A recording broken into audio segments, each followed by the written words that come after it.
صلی علی رسولہ الکریم اما بعد فاعوذ باللہ من الشیطان الرجیم بسم اللہ الرحمن الرحیم۔ ایک عالم کا قول ہے کہ جب تک تم علم کو اپنا سب کچھ نہیں دو گے وہ اپنا بعض حصہ بھی تمہیں نہیں دے گا۔ تو سب کچھ دینے کا مطلب کیا ہے؟ جب تک تم علم کو اپنا سب کچھ نہ دو گے وہ تمہیں بعض حصہ بھی نہ دے گا، یعنی بہت تھوڑا ملے گا۔ تو دو باتیں یاد رکھیے، ایک یہ کہ راحت بدن کے ساتھ علم حاصل نہیں ہوتا، تکلیف اٹھانی ہوگی، مشقت اٹھانی ہوگی، کیونکہ یہ دنیا کی سب سے زیادہ قیمتی ترین چیز ہے ہر مال و متاع سے۔ قل بفضل اللہ وبرحمتہ وبذلک فلیفرحوا ھو خیر مما یجمعون۔ جو کچھ بھی لوگ اس وقت سمیٹ رہے ہیں، جمع کر رہے ہیں، حاصل کر رہے ہیں، اس سب سے بہتر ہے جو آپ لوگ حاصل کریں گے انشاءاللہ۔ تو اس لیے مکمل یکسوئی، مکمل توجہ اور ہر دوسری چیز سے دھیان ہٹا دینا ہے۔ الحدیث الرابع، پڑھیے۔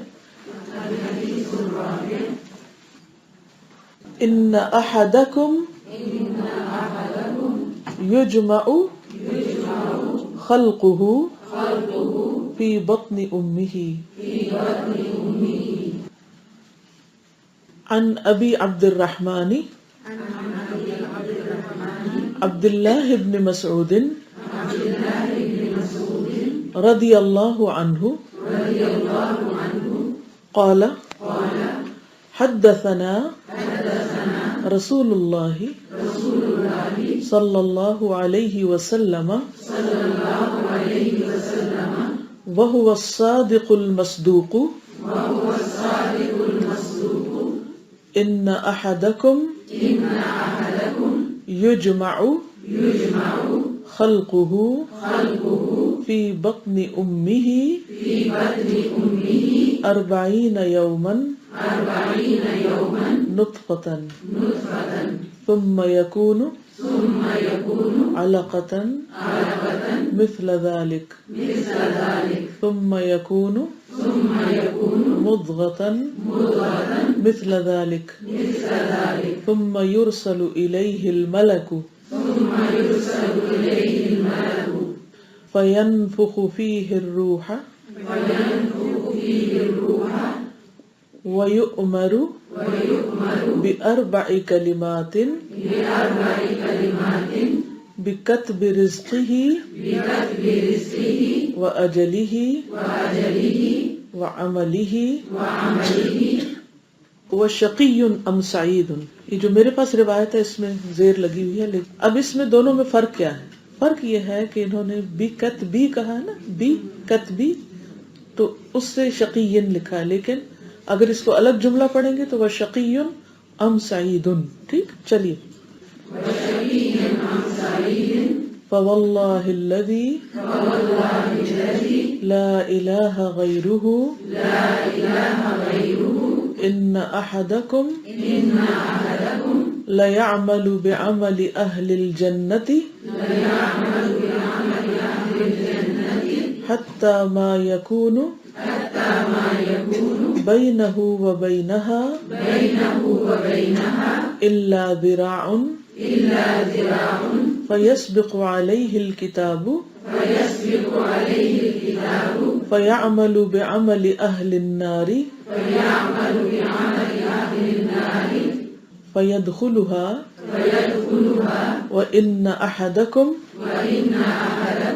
لیعمل بعمل اہل النار حتی ما یکون بینہ وبینہا الا ذراع فیسبق علیہ الکتاب فیعمل بعمل اہل الجنۃ فیدخلها۔ رواہ البخاری ومسلم۔ عن ابی عبد الرحمن عبد اللہ بن مسعود رضی اللہ عنہ قال حدثنا رسول اللہ صلی اللہ علیہ وسلم وهو الصادق المصدوق ان احدکم یجمع خلقه فی بطن امه 40 یوما نطفة ثم يكون علقة مثل ذلك ثم يكون مضغة مثل ذلك ثم يرسل إليه الملك فينفخ فيه الروح ويؤمر ب4 كلمات بكتب رزقه وأجله وعمله وشقي أم سعيد فوالله الذي لا إله غيره إن أحدكم ليعمل بعمل أهل الجنة حتى ما يكون بينه وبينها إلا ذراع فيسبق عليه الكتاب فيعمل بعمل أهل النار فيدخلها وإن أحدكم ليعمل بعمل أهل النار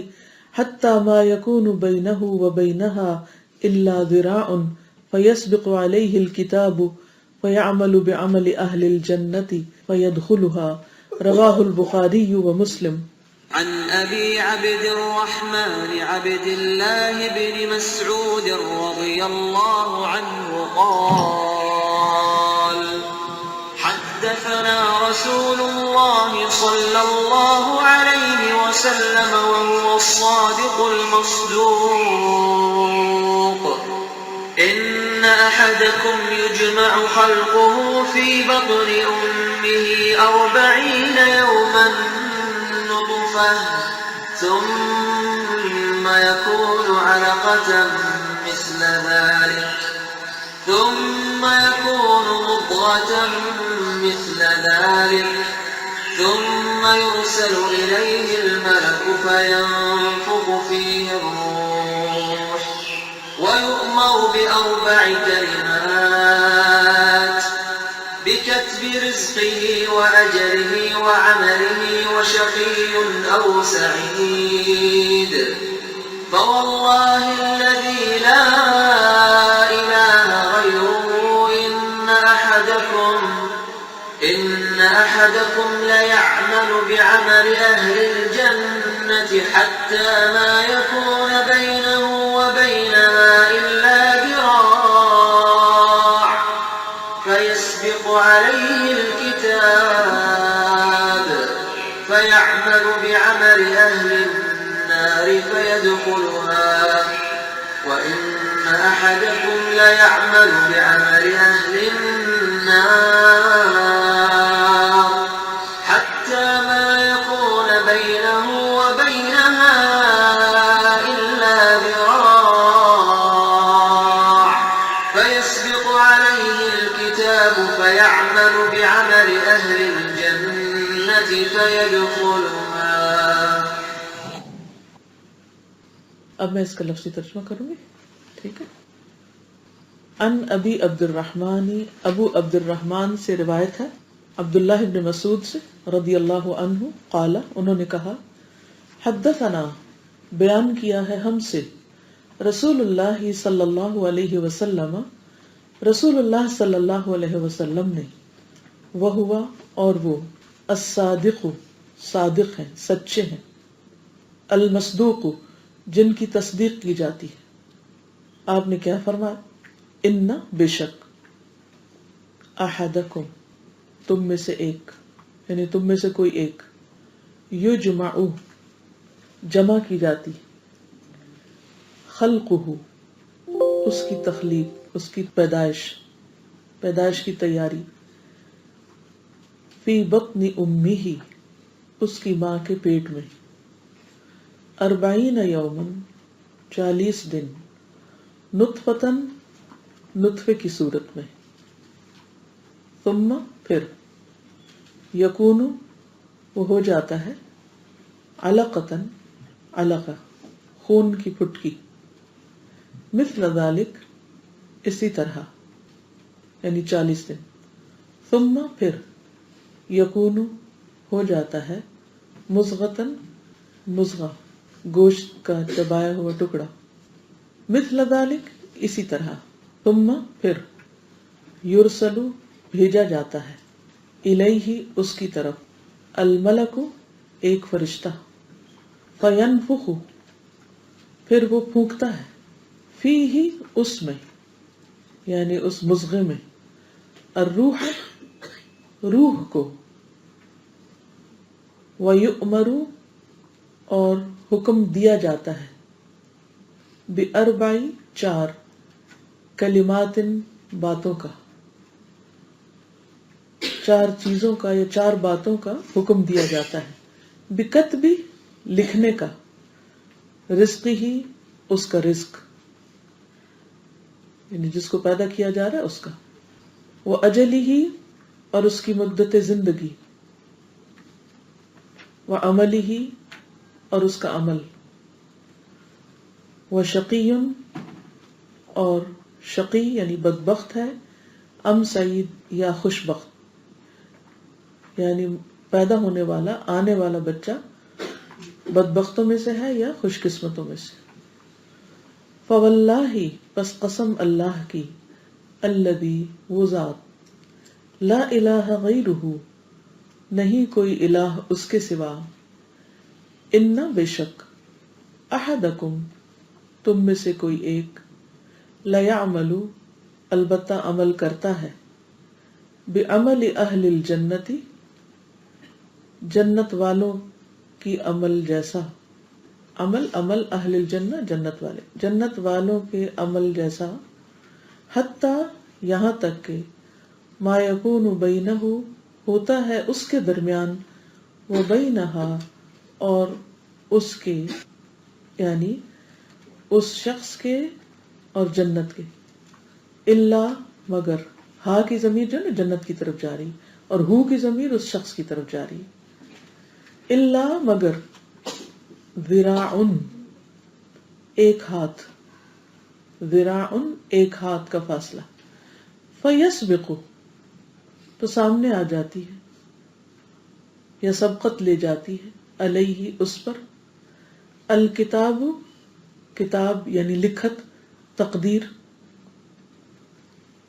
فیعمل پس وہ عمل کرتا ہے، بعمل عمل اہل النار آگ والوں کی طرح، فیدخلها پھر وہ داخل ہو جاتا ہے اس میں، وَإِنَّ اور بے شک، احدکم تم میں سے کوئی ایک، لیعمل البتہ عمل کرتا ہے، بعمل اہل النار آگ والوں کے عمل کی طرح، حتی یہاں تک کہ ما یکون ہوتا ہے، بینہ اس کے، و بینہا اور اس آگ کے درمیان، الا مگر، ذراع ایک بازو، ایک ہاتھ، فیسبق تو غالب آ جاتی ہے، علیہ اس پر، الکتاب کتاب یعنی تقدیر، فیعمل پس وہ عمل کرتا ہے، بعمل اہل الجنت جنت والوں جیسا عمل، فیدخلها پھر وہ داخل ہو جاتا ہے اس میں یعنی جنت میں۔ رواہ البخاری و مسلم، اسے بخاری اور مسلم دونوں نے روایت کیا ہے۔ ابا محاورہ ترجمہ، ابو عبد الرحمن عبداللہ بن مسعود رضی اللہ عنہ کہتے ہیں کہ ہم سے صادق اور مصدوق رسول اللہ صلی اللہ علیہ وسلم نے بیان فرمایا کہ تمہاری پیدائش کی تیاری تمہاری ماں کے پیٹ میں 40 دنوں تک نطفے کی صورت میں کی جاتی، اتنے ہی دنوں تک پھر خون کی پھٹکی کی صورت اختیار کیے رہتا ہے، اتنے ہی دنوں تک پھر وہ نطفہ خون کی پھٹکی کی صورت اختیار کیے رہتا ہے، اور پھر وہ اتنے ہی دنوں تک گوشت کے چبائے ہوئے ٹکڑے کی طرح رہتا ہے۔ اس کے بعد اللہ تعالیٰ ایک فرشتہ بھیجتا ہے اور اسے 4 باتوں کے لکھنے کا حکم دیتا ہے۔ اس سے کہا جاتا ہے کہ اس کا عمل، اس کا رزق، اس کی مدت زندگی، اور یہ کہ اس کا رزق، اس کی مدت زندگی اور اس کا عمل، اور یہ کہ بد ہے یا نیک، فرشتے کو کہا جاتا ہے لکھ دو۔ اب اس نطفے میں روح ڈالی جاتی ہے۔ یاد رکھو ایک شخص زندگی بھر نیک عمل کرتا رہتا ہے، اور جب جنت اور اس کے درمیان صرف ایک ہاتھ کا فاصلہ رہ جاتا ہے تو اس کی تقدیر سامنے آ جاتی ہے اور وہ دوزخ والوں کے عمل شروع کر دیتا ہے۔ اسی طرح ایک شخص زندگی بھر برے کام کرتا رہتا ہے، اور جب دوزخ اور اس کے درمیان صرف ایک ہاتھ کا فاصلہ رہ جاتا ہے تو اس کی تقدیر غالب آ جاتی ہے اور وہ جنت والوں کے کام شروع کر دیتا ہے اور اس میں داخل ہو جاتا ہے، یعنی جنت میں چلا جاتا ہے۔ یہ حدیث صحیح مسلم کے الفاظ میں کچھ اس طرح ہے۔ عامر بن واصلہ کہتے ہیں کہ انہوں نے عبداللہ بن مسعود رضی اللہ عنہ کو کہتے ہوئے سنا، بدبخت وہی ہے جو اپنی ماں کے پیٹ میں بدبخت ہو، اور نیک بخت وہ ہے جو دوسروں سے نصیحت حاصل کرے۔ پس اصحاب رسول صلی اللہ علیہ وسلم میں سے ایک آدمی آیا جسے حذیفہ بن اسید غفاری کہا جاتا تھا، اور عامر بن واصلہ سے ابن مسعود کا یہ قول روایت کیا۔ تو عامر نے کہا، آدمی بغیر عمل کے بدبخت کیسے ہو سکتا ہے؟ یعنی جب تک عمل نہ کرے تو بدبخت کیسے؟ تو اس سے حذیفہ نے فرمایا، کیا تم اس بات سے تعجب کرتے ہو؟ میں نے رسول اللہ صلی اللہ علیہ وسلم سے سنا، آپ نے فرمایا، جب نطفے پر 40 راتیں گزر جاتی ہیں تو اللہ تعالیٰ اس کی طرف ایک فرشتہ بھیجتے ہیں جو اس کی صورت بناتا ہے، اس کے کان، آنکھیں، جلد، گوشت اور ہڈیاں، یعنی ان کی ایک طرح سے ڈیزائننگ کرتا ہے۔ پھر عرض کرتا ہے، اے رب، یہ مذکر ہے یا مؤنث، لڑکا ہوگا یا لڑکی؟ بس تیرا رب جو چاہتا ہے فیصلہ کرتا ہے، اور فرشتہ لکھ لیتا ہے۔ فرشتہ پھر عرض کرتا ہے، اے رب، اس کی عمر؟ تو تیرا رب جو چاہتا ہے حکم دیتا ہے اور فرشتہ لکھ دیتا ہے۔ پھر وہ عرض کرتا ہے، رب، اس کا رزق؟ تو تیرا رب جو چاہتا ہے حکم دیتا ہے اور فرشتہ لکھ لیتا ہے۔ پھر فرشتہ وہ کتاب اپنے ہاتھ میں لے کر نکل جاتا ہے، اور اس میں جو اسے حکم دیا جاتا ہے نہ کوئی زیادتی کرتا ہے نہ کمی کرتا ہے، یعنی اصل حکم اللہ ہی کا ہوتا ہے۔ ایک اور روایت میں آتا ہے، حذیفہ بن اسید غفاری رضی اللہ عنہ سے روایت ہے کہ میں نے اپنے ان 2 کانوں سے رسول اللہ صلی اللہ علیہ وسلم کو فرماتے ہوئے سنا، نطفہ رحم میں 40 رات تک رہتا ہے، پھر فرشتہ اس پر صورت بناتا ہے، یا کہا کہ اس کی تخلیق کرتا ہے، یعنی اللہ کے حکم سے۔ پھر عرض کرتا ہے، اے رب، یہ مذکر ہے یا مؤنث؟ پس اللہ تعالیٰ اسے مذکر یا مؤنث بنا دیتا ہے۔ پھر عرض کرتا ہے، اے رب، اس کے اعضاء پورے اور برابر ہو یا ادھورے اور ناہموار؟ پس اللہ اسے کامل الاعضاء یا ادھورے اعضاء والا بنا دیتا ہے۔ پھر عرض کرتا ہے، اے رب، اس کا رزق کتنا ہے، اس کی عمر کیا ہے، اس کے اخلاق کیا ہے؟ پھر اللہ اسے شقی یا سعید یعنی بدبخت یا نیک بخت بتاتا ہے کہ یہ کون ہوگا۔ ٹھیک ہے، ہو سکتا ہے آپ کہہ رہے ہو کہ ایک حدیث ہی کافی تھی، 2 اور کیوں سنائی؟ آپ کا کیا خیال ہے، کیوں سنائی؟ ہاتھ کھڑا کر کے بتائیے۔ جی، ایک طرح سے اور دلیل کے ساتھ سامنے اچھا، دلیل ہوگی، اور کوئی وجہ؟ واضح بھی کیا، تھوڑی باتیں مزید واضح ہوئی۔ پہلی حدیث میں مختصراً کا حکم دیا جاتا ہے، اور یہاں پر وہ فرشتہ سوال کر رہا ہے اور پھر اس کو ساتھ ساتھ حکم مل رہا ہے۔ اور کوئی وجہ بتائیے؟ ڈفرینٹ آبزرویشنز اور ریپیٹیشن سے ذہن نشین بھی ہوتا ہے۔ ایک اہم وجہ یہ بھی ہے، آپ بتائیے۔ یعنی کہیں کوئی تفصیل ملتی ہے، کہیں اختصار بھی ملتا ہے۔ ایک اور اہم وجہ یہ بھی ہے کہ آپ کو مثلاً میں یہاں ایک حدیث پڑھاؤں گی، اس کے بعد ہو سکتا ہے آپ کہیں اور کتاب پڑھ رہے ہوں، وہاں دوسری حدیث آئے تو آپ پریشان ہو کہ نہیں، ہم نے تو یہ نہیں پڑھی تھی، وہ تو یوں تھا اور یہ شخص غلط بتا رہا ہے۔ جب علم کم ہوتا ہے تو اس کا نقصان کیا ہوتا ہے؟ ذہن تنگ ہوتا ہے۔ جب ذہن تنگ ہوتا ہے تو ہم بہت جلدی فتوے دینے لگتے ہیں، بہت جلدی دوسرے کے بارے میں رائے کام کرنے لگتے ہیں۔ تو یہاں یعنی اس وقت آپ لیکچرز نہیں سن رہے، بلکہ اس وقت آپ ایک علم کی کلاس میں ہیں، ایک کورس کر رہے ہیں اور حدیث پڑھ رہے ہیں، اور حدیث پڑھانے کا یہ طریقہ ہوتا ہے۔ ٹھیک ہے، آپ میں سے کسی نے فتح الباری کا نام سنا ہو، جو بخاری کی شرح ہے؟ اگر ممکن ہو تو نیٹ سے ہی ذرا اس کو دیکھیے کہ جب وہ پہلی حدیث لاتے ہیں، یہی جو میں نے آپ کو نیت کے اوپر سنائی، تو اس پر جو روایات آتی ہیں تو آپ حیران ہو جائیں گے کس کس طریقے آپ نے دیکھی ہوئی۔ جی تھوڑا سا بتائیے۔ ہاں جی، اس میں جیسے کہ آپ نے بتایا تھا مفہوم کچھ ملتا جلتا تھا، لیکن روایت جو تھی نا مختلف روایات سے آئیں، اور اس میں تھوڑا تھوڑا الفاظ کا فرق، جی الفاظ کا اور پھر وہ پورے ریفرنس کوٹ کرتے ہیں، جی، یعنی پوری ایک دنیا ہے اس علم کی۔ ہم نے چونکہ اس میں اس ونڈو سے جھانک کے دیکھا ہی نہیں، اس لیے ہم اس کے اندازہ ہی نہیں کر سکتے۔ تو اس میں سے جو ضروری چیزیں ہوتی ہیں وہ آپ کے سامنے رکھ دی جاتی۔ اب آپ کے پارٹ پر یہ ضروری نہیں کہ آپ ہر بات لکھیں، ہر چیز مت لکھیں، کیونکہ اس سے پھر آپ بہت تھک جائیں گے، انجوائے نہیں کر سکیں گے.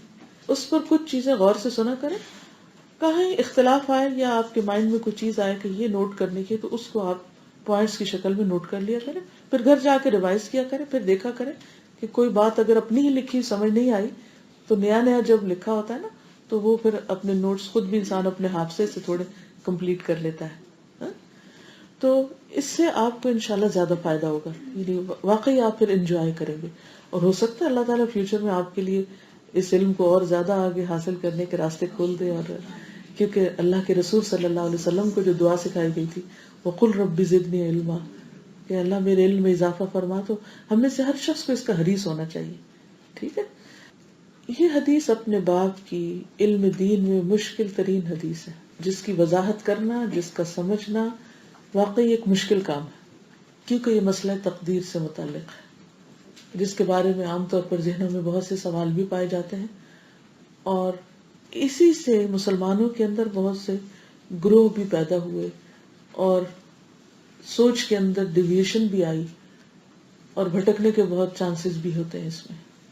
تو اس لیے خاص طور پر اللہ تعالیٰ سے دعا کریں کہ اللہ تعالیٰ تو ہمارا سینہ کھول دے اور ہمیں حق سمجھا دے، کیونکہ اللہ ہی سمجھا سکتا ہے، کوئی بندہ کچھ نہیں کر سکتا. انک لا تہدی من احببت، آپ کسی کو ہدایت نہیں دے سکتے جس سے آپ محبت رکھتے ہو کہ وہ سمجھ جائے. یہ اللہ ہی ہدایت دیتا ہے. تو ہم اس وقت اللہ تعالیٰ سے ہی ہدایت مانگتے ہیں، اسی سے ہی رہنمائی طلب کرتے ہیں.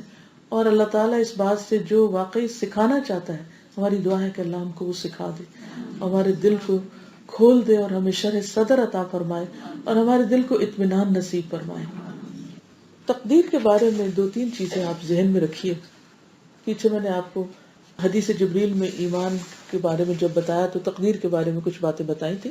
پہلی بات تو یہ جاننے کی ہے کہ اس دنیا میں ہر کام اللہ کی مرضی سے ہوتا ہے. یہ جملہ لکھ لی. وہ کیوں؟ اس کی مرضی کیوں؟ کوئی بتائے گا آپ میں سے؟ اسی نے یہ دنیا پیدا کی، وہی اس کا مالک ہے. مالک جو چاہے کرے. مثلا اگر یہ ٹیشو پیپر میری ملکیت ہے اور میں اس کو اٹھا کے پیش کر دیتی ہوں، آپ کو کوئی اعتراض؟ کیوں؟ میرا ٹیشو پیپر. اور اکثر ایسا نہیں ہوتا، لوگ اپنے بیگ سے ٹیشو نکالتے ہیں، تھوڑا سا یوز کرتے ہیں، پھر اس کو مچوڑ مچاڑ کے عام طور پہ پھینکتے بھی کیسے ہیں، اور دور سے تھرو کر دیتے ہیں. کوئی ان کو یہ نہیں کہتا کیوں کر رہے ہو. اگر کوئی آبجیکٹ کرے بھی تو وہ کیا کہیں گے؟ Mind your business. آپ کون ہیں؟ آپ کو کیا آبجیکشن، آپ کو کیا اعتراض؟ میری چیز ہے نا. ہم اپنی جان، اپنی روح، اپنے مال، اپنے عقل، اپنے علم، اپنی کسی چیز کے مالک نہیں ہیں. ہمارا مالک بھی اللہ رب العزت ہے.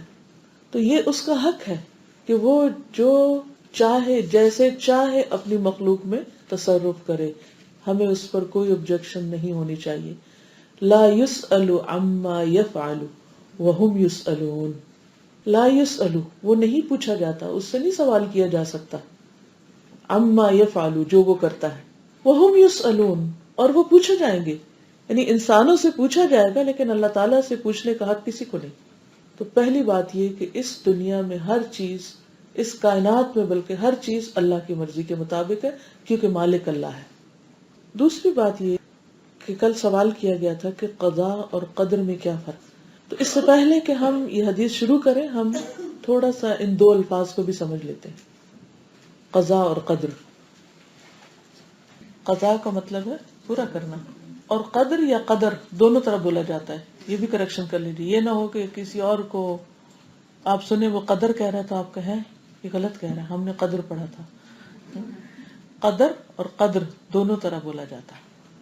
تو قضاء اور قدر یہ 2 الفاظ ہیں.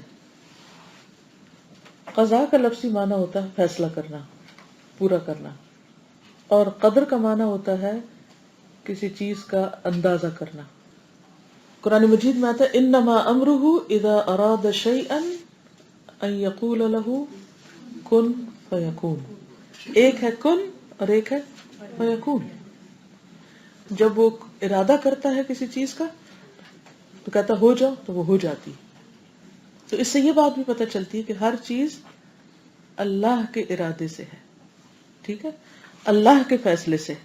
ایک اور جگہ پر آتا ہے اذا قضا امرا فانما یقول له کن فیکون، کہ جب وہ کسی چیز کا فیصلہ کرتا ہے، کسی چیز کو پورا کرنا چاہتا ہے تو کہتا ہے کہ ہو جاؤ، اور وہ ہو جاتی ہے. لیکن اس کا طریقہ کیا ہے یہ کرنے کا؟ وہ اندھا دھند نہیں کرتا. سب سے پہلے اس نے ہر چیز کا ایک اندازہ مقرر کیا، ہر چیز کی ایک پلیسمنٹ رکھی، ہر چیز کا ایک ڈیزائن بنایا. جیسے ایک بلڈنگ بنانی ہوتی ہے تو سب سے پہلے کیا بنایا جاتا ہے؟ نقشہ.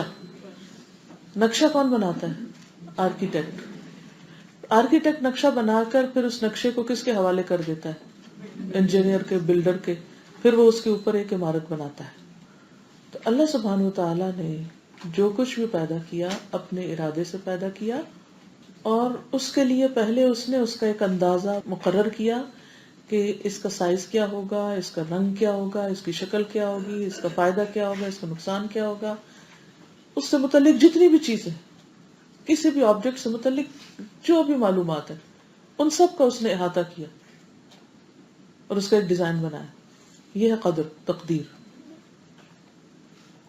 اور پھر اس کے بعد اس کو اپنے وقت مقرر پر امپلیمنٹ کر دیا، پورا کر دیا. یہ ہے قضا. ٹھیک ہے، سمجھ آ گئی؟ ایک ہے اس کا ابتدائی حصہ، یعنی جو اس کا پریپریشن کا فیز ہے، اور پھر اس کے بعد دوسرا کیا ہے؟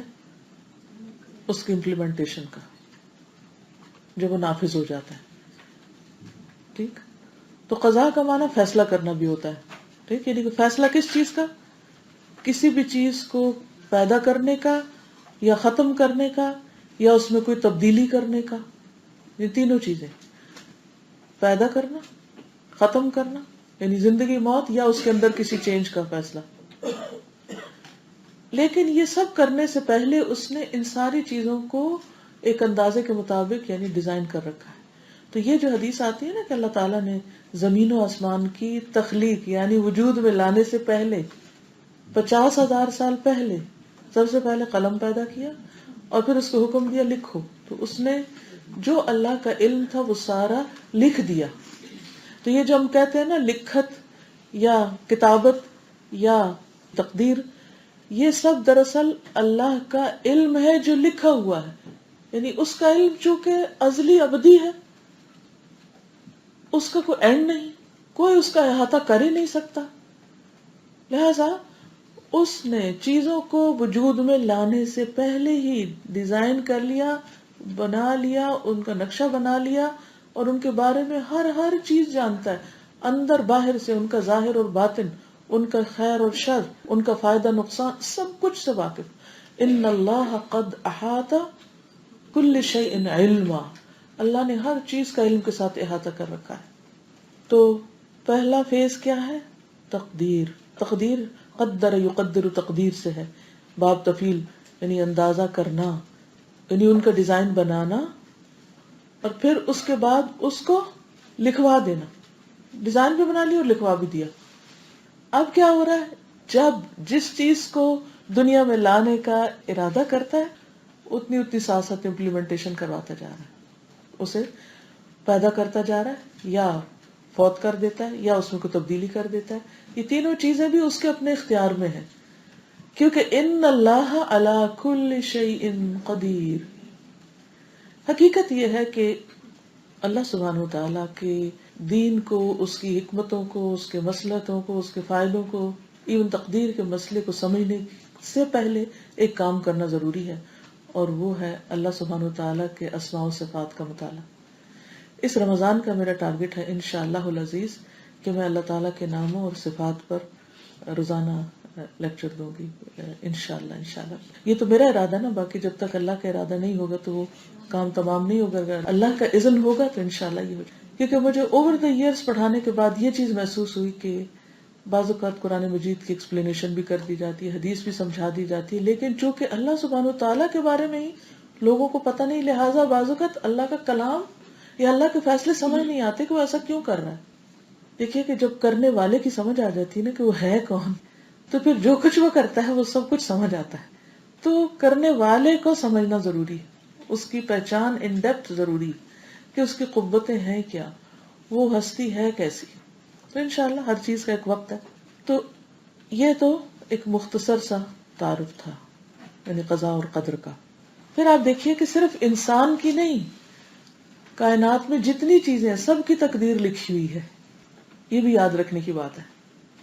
مثلا اس حدیث سے تو ہمیں انسان کی تقدیر کا پتہ چل رہا ہے، لیکن قرآن مجید کی مختلف آیات سے ہمیں اور چیزوں کی تقدیر اور ان کے اندازے اور ان کی ڈیزائننگ اور ان کی پلاننگ کے بارے میں پتہ چلتا ہے.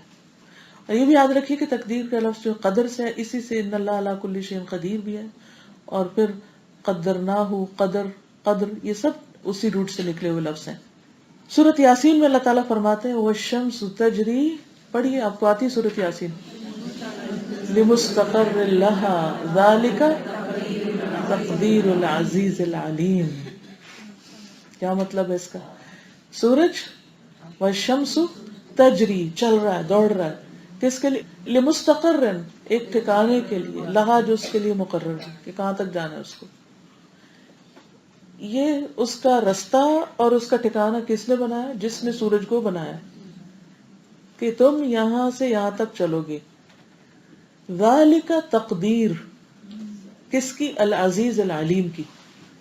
یہ اس غالب اور زبردست علم والے کی تقدیر ہے بنائی ہوئی، جو پہلے سے ہی اس نے ڈیزائن کر دی تھی، اور اب سورج اس کے مطابق ان رستوں پہ چل رہا ہے، وہ اس کو فالو کر رہا ہے، اس کی پیروی کر رہا ہے. چاند کے بارے میں کیا فرمایا؟ والقمر قدرناہ منازل، وہاں بھی تقدیر قدرناہ، وہی لفظ ہے تقدیر کا، قدرناہ، ہم نے اس کا اندازہ مقرر کیا، ہم نے اس کی منزلیں مقرر کی. والقمر قدرناہ منازل، آگے حتی عاد کالعرجون القدیم، پہلے دن کتنا نکلے گا، پھر کتنا، پھر کتنا، 14ویں پہ کتنا ہو جائے گا، پھر واپس کیسے پلٹے گا. یہ ساری ڈیزائننگ کس کی ہے؟ اللہ سبحانہ وتعالیٰ کی. کوئی اور ہے جو اس کو ذرا تبدیل کر دیکھے؟ تو اس سے، اس تقدیر سے اس کی کلی قدرت کا بھی اندازہ ہوتا ہے کہ وہ از آل پاورفل. زمین کے بارے میں آتا ہے وقدر فیہا اقواتہا، زمین کو پیدا کیا اور اس کے اندر ساری اس کے روزیاں رکھ دی، جو ضرورت کی چیزیں تھی ساری رکھ دی. حامیم سجدہ میں آتا نا. اچھا، اب یہ ساری چیزیں جو اس کے اندر رکھ دی، مثلا صرف کھانے پینے کی چیزیں نہیں، صرف سونا چاندی نہیں، جیسے پیٹرول ہے، گیس ہے، کتنا کچھ ہے. کیا انسان نے ساری زمین کو اندر سے کھنگال دیکھا ہے کہ اس کے اندر کیا کچھ ہے؟ نہیں. لیکن 1400 سال پہلے پیٹرول کا کسی کو نہیں پتا تھا کہ زمین کے اندر ہے، انسان کے علم میں نہیں تھا، لیکن اللہ کو پتا تھا کہ ہے. اور ایک وقت آئے گا کہ انسان گاڑیاں بنائے گا اور پھر اس کے لیے اس کو پیٹرول چاہیے ہوگا. ابھی اونٹوں پہ چل رہے ہیں تو پیٹرول کی ضرورت نہیں ہے. تو کس طرح اللہ سبحانہ وتعالیٰ نے اپنے وقت کے مقرر پر اس چیز کو نکال دیا انسان کے لیے. کوشش انسان کی ذمہ رکھی کہ تم کوشش کرتے جاؤ، ضروریات پورا کرنے والا میں ہوں. تو یہ بھی ایک تقدیر ہے. پھر ہر چیز کے بارے میں اللہ تعالیٰ فرماتے قد جعل اللہ لکل شیء قدرا. تو ہمارا اس پر بھی ایمان ہونا چاہیے کہ ہر چیز کا اللہ نے اندازہ کر رکھا ہے، ہر چیز کی تقدیر بنا رکھی. اسی طرح موت، کسی بھی چیز کا خاتمہ اور ہر چیز کا خاتمہ ہے، اس کا کیا وقت ہے، کب موت آئے گی، کیسے آئے گی، کس جگہ پر آئے گی، کس وقت آئے گی، یہ بھی اللہ سبحانہ وتعالیٰ نے لکھ رکھا ہے. قرآن پاک میں آتا ہے نحن قدرنا بینکم الموت، ہم نے تمہارے درمیان موت کو مقدر کیا ہے، کس کو کب مرنا ہے، کس کو لمبی عمر دینی ہے، کس کو چھوٹی عمر دینی ہے. اب یہاں میں آپ سے ایک سوال کروں گی کہ کیا کسی بھی کام کو کرنے سے پہلے اس کا کوئی منصوبہ، پلاننگ، ڈیزائننگ کرنی چاہیے یا نہیں، یا ایسے شروع کر دینا چاہیے، جب چاہے شروع ہو جائے جب چاہے ختم ہو جائے؟ کرنی چاہیے. جو کچھ اللہ سبحانہ و تعالیٰ نے کیا، کیا یہ ضروری تھا؟ یس، یہ نہایت ضروری تھا اور اس میں بہت فائدہ ہے. اگر اللہ سبحانہ و تعالیٰ یہ اختیار اپنے بجائے بندوں کو دے دے، پھر کیا ہو، پھر یہ نظام چل سکے. چھوٹی سی مثال لکھ لیجئے کہ جن ملکوں میں ٹریفک کا کوئی قانون نہیں ہوتا، وہاں ہارن نہیں بجتا نا. تو اگر اللہ سبحانہ وتعالیٰ سورج کا راستہ مقرر نہ کرتے، چاند کی منزلیں مقرر نہ کرتے، چاند کا ایک وقت اور سورج کا ایک وقت نہ رکھتے، اور باقی ستاروں کا بھی، اور نہ صرف ستارے، بے شمار اور جو مخلوق اس نے پیدا کی، اور کیوں کی یہ اس کو ہی زیادہ پتا ہے، ہمیں ہمارا تو ابھی علم ہی نہیں ہے کہ وہ سب کچھ ہمیں کس طرح فائدہ پہنچا رہا ہے. اس سب کی اللہ نے پہلے ڈیزائننگ کی. اور اسی طرح کتنے لوگوں کو پیدا کرنا ہے، مرد کتنے پیدا کرنے ہیں، عورتیں کتنے پیدا کرنی ہیں، کس رنگ کی، کس شکل کی، کس گھر میں، یہ سب کچھ اس کا اپنا اندازہ ہے. اور چونکہ وہ العلیم ہے، الحکیم ہے، سب کچھ جانتا ہے اور حکمت رکھتا ہے، تو اس کا کوئی بھی فیصلہ نہ ظلم پر مبنی ہے، نہ جہالت پر مبنی، نہ بائسڈ ہے، اور نہ کسی کے حق میں نقصان دہ. اس کے سارے فیصلے بالکل درست ہیں. یہ جب اللہ کی صفات ہم پڑھتے ہیں اور پھر ان کی مثالیں قرآن مجید میں دیکھتے ہیں تو واقعی سمجھ میں آ جاتا ہے کہ اللہ نے جو کیا صحیح کیا، اور اللہ تعالیٰ کا ہر فیصلہ بندے کے لیے بہترین ہے. تو اس مسئلے کو سمجھنے کے لیے کچھ باتوں کو سمجھنا ضروری ہے. ایک بات تو یہ ہو گئی کہ ہر چیز اللہ کی مرضی کے مطابق ہے، ہر چیز اللہ کی تقدیر کے مطابق ہے. اللہ تعالیٰ نے کسی بھی چیز کو امپلیمنٹ کرنے سے پہلے اس کی پوری پلاننگ فرمائی. پھر یہ ہے کہ اس کی کیا پلاننگ ہے یہ اس کا راز ہے. وہ جب امپلیمنٹ ہوتا ہے تو ہمیں پتہ چلتا ہے، اس سے پہلے نہیں ہمیں پتہ چلتا، کیونکہ اس کی ہمیں ضرورت نہیں تھی. اگر تھوڑی دیر کے لیے سوچیے، اگر ہمیں پتہ چل جائے کہ ہماری موت فلاں تاریخ کو آنی ہے تو اس کا ہمیں کیا فائدہ ہوگا؟ فائدہ ہوگا یا نقصان ہوگا؟ تو اس لیے اللہ سبحانہ و تعالیٰ نے اگر تقدیر کو پردہ غیب میں رکھا ہے تو اس میں بھی ہمارے لیے سراسر فائدہ ہے. کس لڑکی یا کس لڑکے سے کتنے بیٹے پیدا ہوں گے، کتنی بیٹیاں پیدا ہوں گی، اگر یہ پہلے سے ہی کسی کے ہاتھ پر لکھا ہوا ہو تو اس کی شادی کیسے ہوگی؟ کون بانجھ ہے، کون کیا ہے. اور پھر یہ کہ کس کے بچے کامل پیدا ہوں گے اور کس کے ادھورے پیدا ہوں گے، کس کے پیدا ہوتے ہی فوت ہو جائیں گے اور کس کے بڑی لمبی عمر پائیں گے. اگر یہ باتیں پہلے سے پتہ چل رہے ہیں تو پھر ہمارا حال کیا ہو؟ تو اس لیے اگر اللہ سبحانہ وتعالیٰ نے اپنے فیصلوں کو مخفی رکھا، اپنے راز میں رکھا، یہ اس کا سیکرٹ ہے، تو اس میں ہمارا ہی فائدہ ہے، کیونکہ قبل از وقت باتوں کا معلوم ہو جانا انسان کے فائدے میں نہیں. لیکن اللہ تعالیٰ انسان کو ساتھ ساتھ سمجھ بوجھ عطا کر رہا ہے. قرآن مجید میں آتا ہے وَمَا تَحْمِلُ مِنْ أُنْثَىٰ وَلَا تَدَعُ إِلَّا بِعِلْمِهِ. کوئی مادہ حاملہ نہیں ہوتی اور نہ بچہ جنتی ہے مگر اللہ کے علم میں ہوتا ہے. وَمَا يُعَمَّرُ مِن مُعَمَّرٍ وَلَا يُنْقَصُ مِنْ عُمُرِهِ إِلَّا فِي كِتَابٍ إِنَّ ذَلِكَ عَلَى اللَّهِ يَسِيرٌ. اور نہیں عمر دیا جاتا کوئی عمر دیا جانے والا، اور نہ اس کی عمر میں سے کم کیا جاتا ہے مگر وہ ایک کتاب میں لکھا ہوا ہے. بے شک اللہ پر یہ سب کچھ بہت آسان ہے، سب کچھ لکھے. وَكُلُّ صَغِيرٍ وَكَبِيرٍ مُسْتَطَرٌ. تو اللہ کا علم صرف علم نہیں بلکہ وہ لکھا ہوا علم ہے. کہاں لکھا ہوا اس نے سب کچھ؟ لوح محفوظ میں. وہ کہاں ہے، کتنی بڑی ہے، حقیقی علم اللہ ہی کے پاس ہے. جس چیز کا اللہ نے ہمیں علم نہیں دیا ہم اپنے اندازوں سے کچھ نہیں کہہ سکتے اور نہ کہنا چاہیے، ورنہ یہ اللہ پہ جھوٹ باندھنا ہوگا.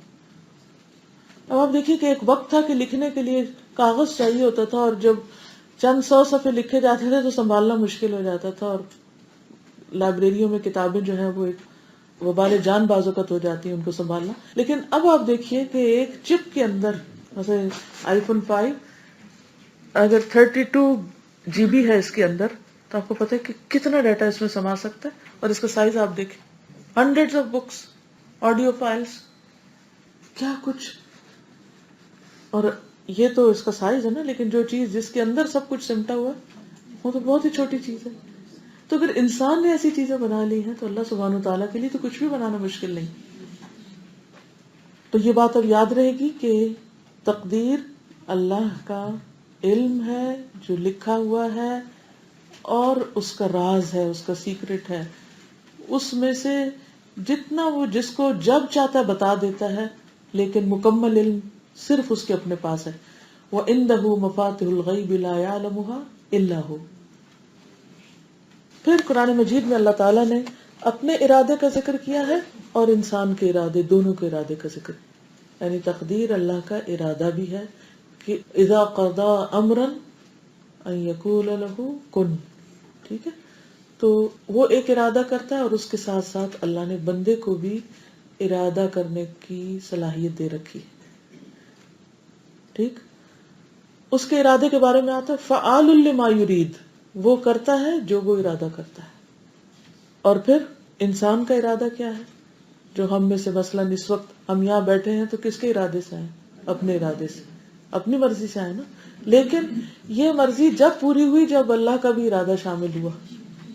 تو ایک اللہ کا ارادہ ہے، ایک ہمارا ارادہ ہے، ایک ہماری چاہت ہے، ایک اللہ کی چاہت. جب ہمارا ارادہ اللہ کے ارادے کے موافق ہو جاتا ہے تو کام ہو جاتا ہے، اور اگر نہیں ہوتا تو ہمارا ارادہ ڈاواں ڈول ہو جاتا ہے، ختم ہو جاتا ہے، یا وہ ہو نہیں پاتا. اور اس کی بھی کوئی مصلحت ہوتی، اس کی بھی کوئی وجہ ہوتی، کیونکہ اس وقت اللہ کے ارادے میں کوئی اور چیز ہے جو اس سے بہتر ہے. اس نے ہمارے لیے بھی کچھ اور پلان کیا ہوا ہے جو وقتی طور پہ ہم سمجھ رہے ہوتے ہیں کہ شاید ہمارے لیے بہتر نہیں، کیونکہ ہماری خواہش ہے، نفس کہتا ہے کہ ادھر چلو، جبکہ اللہ تعالیٰ چاہتا ہے کہ ہم اس وقت کچھ اور کریں. مثلاً ایک لڑکی کسی خاص جگہ شادی کرنا چاہتی، لیکن اللہ کا ارادہ نہیں، وہ ہو ہی نہیں پاتی، کیونکہ اللہ تعالیٰ اس سے کوئی اور کام لینا چاہتا ہے اور اس میں بڑی خیر ہوتی ہے. تو بندہ اپنے لیے خود بھی اتنا مہربان نہیں جتنا اس کا رب اس کے لیے مہربان ہے. اس لیے اس نے بندے کو کلی اختیار نہیں دیا، دیا ہے اختیار لیکن کلی نہیں دیا، اس کو اپنے کنٹرول میں رکھا ہے. آزادی دی ہے لیکن وہ آزادی اس کے اوپر اس کا اپنا چیک اور کنٹرول ہے. غزوہ بدر میں جب مسلمان نکلے تھے تو اللہ سبحانہ وتعالیٰ نے فرمایا تریدون عرض الدنیا واللہ یرید الآخرہ. بندے کی ویکنس کیا ہے؟ دنیا چاہتا ہے، اور اللہ کیا چاہتا ہے؟ بندے کے لیے ہمیشہ کی جگہ. آپ دیکھیے کہ ہم عموماً اکثر کون سے کام کرتے ہیں جو ہمیں دنیا میں جلدی فوری ملنے والے فائدے دے دے. کئی دفعہ ایسا ہوتا ہے جو ہم چاہتے ہیں وہ نہیں ہو پاتا، کیونکہ اللہ سبحانہ وتعالیٰ اس وقت ہمارے لیے ہم سے بھی زیادہ بہتر چیز چاہ رہے ہوتے ہیں. آج ہمیں اس کا نہیں پتا، اس لیے ہم اللہ سے ناراض ہو رہے ہوتے ہیں کہ یہ کام کیوں نہیں ہوا، یا ایسا کیوں اور ایسا کیوں نہ ہو، جبکہ اللہ سبحانہ وتعالیٰ کو خوب پتا ہے کہ بندے کے حق میں کیا بہتر ہے. اس لیے وہ چیز ہم سے وقتی طور پہ روک دیتا ہے اور ہمیشہ کے لیے عطا کر دیتا ہے. صبر کرنے والوں کو جب ان کا اجر قیامت کے دن ملے گا تو دوسرے لوگ کہیں گے کاش ہماری جلد کینچیوں سے کاٹ دی جاتی اور ہم صبر کرتے اور ہمیں بھی یہی ملتا جو انہیں ملا ہے، کیونکہ انما یوفی الصابرون اجرہم بغیر حساب. صبر کرنے والوں کو ان کا اجر بلا حساب ملے گا. اور صبر کیا ہے؟ جب ہمارا ارادہ پورا نہ ہو اللہ کے کسی اور ارادے کی وجہ سے تو ہم اللہ کی تقدیر کو، اللہ کے ارادے کو ایکسپٹ کر لیں کہ اللہ تو نہیں چاہتا، میں بھی نہیں چاہتی، میں نے تیرا فیصلہ قبول کر لیا. اسی لیے ایمان کی سویٹنس، حلاوت، ٹھنڈک اس کو نصیب ہوتی ہے جو تقدیر پر ایمان رکھتا ہے اور جو اللہ کے فیصلوں میں بھلائی دیکھتا ہے اور اللہ کے فیصلوں کو خوشی سے ایکسپٹ کر لیتا ہے اور اس پر اللہ سے ناراض نہیں ہوتا. وہ جانتا ہے کہ میرا رب مجھ سے زیادہ مہربان ہے اور مجھ سے زیادہ جانتا ہے اور میرے حق میں کبھی بھی ظلم کرنے والا نہیں. ارادے کے علاوہ ایک اور لفظ ہے مشیت، شاء، انشاء اللہ. یہ جو آپ کہتے ہیں نا انشاء اللہ، یہ بھی کیوں کہتے ہیں؟ میں تو چاہتی ہوں لیکن ہوگا جب اللہ چاہے گا. اور اگر میں اپنی چاہت میں سچی ہوں تو اللہ سبحانہ وتعالیٰ بھی اسباب مہیا کر دے گا. اور قرآن مجید میں آتا ہے وَمَا تَشَاءُونَ إِلَّا أَن يَشَاءَ اللَّهُ، اور تم نہیں چاہتے مگر یہ کہ اللہ چاہے تو پھر کام ہوگا. پھر اگلی بات یہ ہے کہ یہ یاد رکھیے کہ اللہ سبحانہ وتعالیٰ کا ارادہ کلی ہے، ایبسولوٹ، اور ہمارا کیا ہے؟ کلی نہیں ہے، ہمارا محدود ہے، لمیٹڈ ہے. اللہ کا ارادہ ان لمیٹڈ اور ہمارا ارادہ لمیٹڈ ہے. اب ان لمیٹڈ کیا ہے؟ کہ اس کو کوئی روکنے والا نہیں، جبکہ ہماری ایک لمٹ ہے ہر کام کی. ٹھیک ہے نا؟ مثلاً ہمارے قد کی ایک لمٹ ہے، موٹاپے کی ایک لمٹ ہے، دیکھنے کی ایک لمٹ ہے. اگر ہم چاہیں کہ ہم 1000 میل دور تک دیکھیں تو ہم نہیں دیکھ پاتے، ہم ایک لمٹ تک سنتے ہیں. تو ہمارے پاس جتنی بھی فیکلٹیز ہیں ان سب کی ایک لمٹ ہے، جبکہ اللہ سبحانہ وتعالیٰ کے پاس ہر چیز کمپلیٹ ہے، مکمل ہے، پوری ہے. کیونکہ ہمارے پاس پوری نہیں ہے، پورا کنٹرول اس کا ہے. اور یہ یاد رکھنا چاہیے کہ انسان کا ارادہ اللہ کے ارادے کے تابع ہے. انسان کا ارادہ اللہ کے ارادے سے اوپر نہیں جا سکتا. پھر ایک اور بات یہ ہے کہ اللہ سبحانہ وتعالیٰ نے ہر چیز کو کرنے کے لیے اسباب پیدا کیے ہیں. یعنی جب اللہ کے ارادوں کی تکمیل ہوتی ہے تو اسباب کے ذریعے ہوتی، سبب پیدا کیا ہے. اور اسباب دو طرح کے ہوتے ہیں، ایک ظاہری اسباب ہوتے ہیں اور ایک باطنی اسباب ہوتے ہیں یا خفیہ اسباب ہوتے ہیں. تو جب اللہ سبحانہ وتعالیٰ ارادوں کی تکمیل کس کے ذریعے کرتا ہے؟ اسباب کے ذریعے کرتا ہے. یہ بھی اللہ تعالیٰ کا اپنا ایک طریقہ ہے. اور پھر اس کا ایک وقت بھی مقرر کیا ہوتا ہے. یعنی جیسے یہاں سے جانے کے لیے آپ کو کسی اور جگہ کوئی گاڑی چاہیے یا جسمانی قوت چاہیے یا کوئی تدبیر چاہیے، ٹھیک ہے نا، تو اللہ سبحانہ وتعالیٰ نے چاہ لیا کہ آپ وہاں پہنچے. لیکن اللہ تعالیٰ ایسے کام نہیں کرتا کہ اٹھا کے آپ کو یہاں سے وہاں ڈال. اللہ تعالیٰ صرف کن سے ہی سب کچھ کر سکتا ہے. اس کو ضرورت نہیں ہے کہ فرشتے کو بھیجے یا کسی اور سے کام کروائے. لیکن اس نے تمام چیزوں کا ایک طریقہ مقرر کر رکھا ہے. اس کا ایک نظام ہے، ایک سسٹم ہے جس کے مطابق وہ سارے ارادے بندوں کے پورے کرواتا ہے اور اپنے بھی. لیکن یہ بھی ساتھ ہی ہمیں بتا دیا گیا کہ اللہ سبحانہ وتعالیٰ نے کسی انسان کو مجبور نہیں پیدا کیا کہ وہ کچھ بھی نہیں کر سکتا. انسان کو بھی اللہ نے ارادہ دیا اور چوائس دی اور اس کو اختیار دیا، اگرچہ وہ لمیٹڈ ہے مگر ہے. اور ساتھ ہی یہ بتا دیا کہ جو سچائی کا راستہ اختیار کرے گا، تقوی کا ذریعہ اختیار کرے گا، اللہ تعالیٰ اس کے لیے خیر کے دروازے کھول دیں گے. فَأَمَّا مَنْ أَعْطَى وَاتَّقَى وَصَدَّقَ بِالْحُسْنَى فَسَنُيَسِّرُهُ لِلْيُسْرَى. یسرا کیا ہے؟ جنت، خیر و بھلائی، آسانی. فَأَمَّا مَنْ أَعْطَى، جس نے دیا، جو دینے والا ہاتھ ہے. وَصَدَّقَ وَاتَّقَى، اور اللہ سے ڈرتا ہے. وَصَدَّقَ بِالْحُسْنَى، اور اسلام کی یا اللہ کی باتوں کو، اچھی باتوں کی تصدیق کرتا ہے، تو ہم اس کے لیے نیکی کے راستے آسان کر دیں گے. یہ کبھی بھی نہیں ہو سکتا کہ ایک انسان جینوئنلی ہدایت چاہتا ہو اور وہ اللہ کے ساتھ مخلص ہو اور سچا ہو اور اللہ اس کو ذلیل و رسوا کر دے. کبھی بھی نہیں. اس کے برعکس وَأَمَّا مَنْ بَخِلَ وَاسْتَغْنَى وَكَذَّبَ بِالْحُسْنَى فَسَنُيَسِّرُهُ لِلْعُسْرَى. تو جو جھٹلائے، جو بخل کرے یعنی سٹنجی ہو، نہ دے اور بے پرواہی برتے، بے نیازی برتے، کہ مجھے نہیں ضرورت اللہ کی مدد کی یا بندوں کی مدد کی، اپنے آپ کو بڑی چیز سمجھے، تکبر کرے. اور کذب بالحسنى، نیکی کی، خیر کی کوئی بات سامنے آئے تو اس کو جھٹلا دے.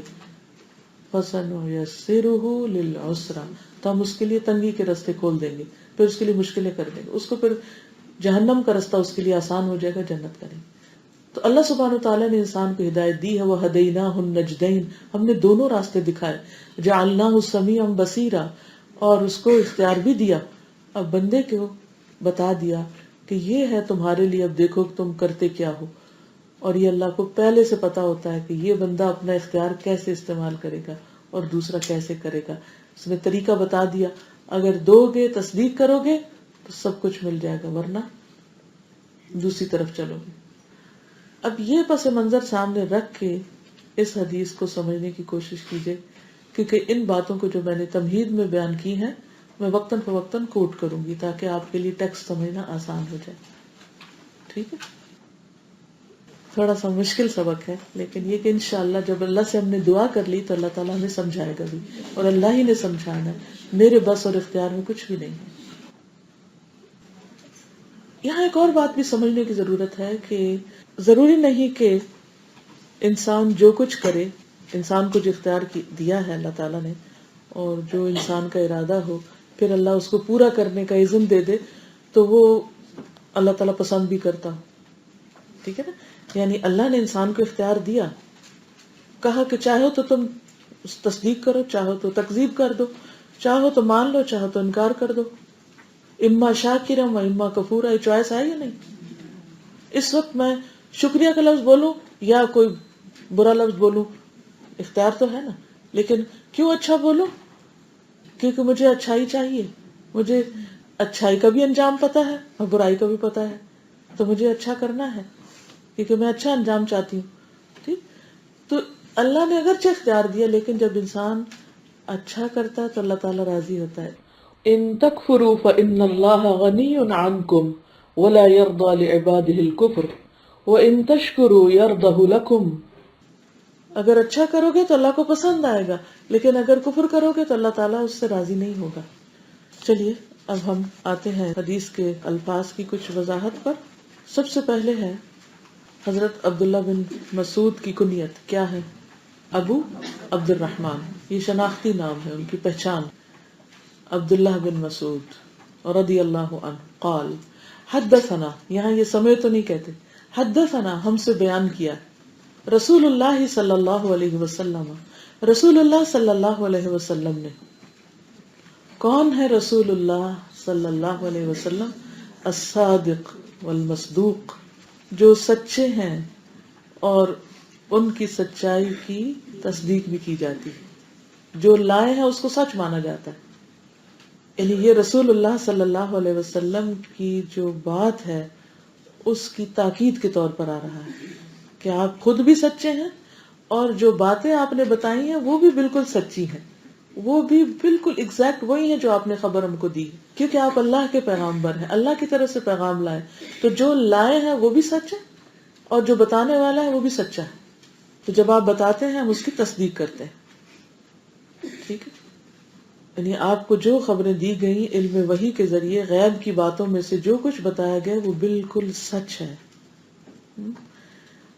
اور یہ کتنی بڑی حقیقت ہے کہ اس حدیث کے اندر انسانی تخلیق کے جو مراحل بتائے گئے ہیں 1400 سال پہلے، جس دور میں کوئی سکیننگ کا طریقہ نہیں تھا، کوئی اندر جا کے دیکھنے کا نہیں تھا کہ کتنے دن میں ایک سٹیج دوسری میں جاتی ہے. آج 1400 سال بعد طب نے بعین ہی ایگزیکٹلی وہی چیزیں ڈسکور کی ہیں. اور آپ کو معلوم ہے نا کینیڈا کے جو پروفیسر ہے پروفیسر کیتھ مور، وہ اس سائنس کا یا اس علم کا ایمبریولوجی کا ایک طرح سے موجد مانا جاتا ہے جس نے یہ کانسیپٹ پیش کیا.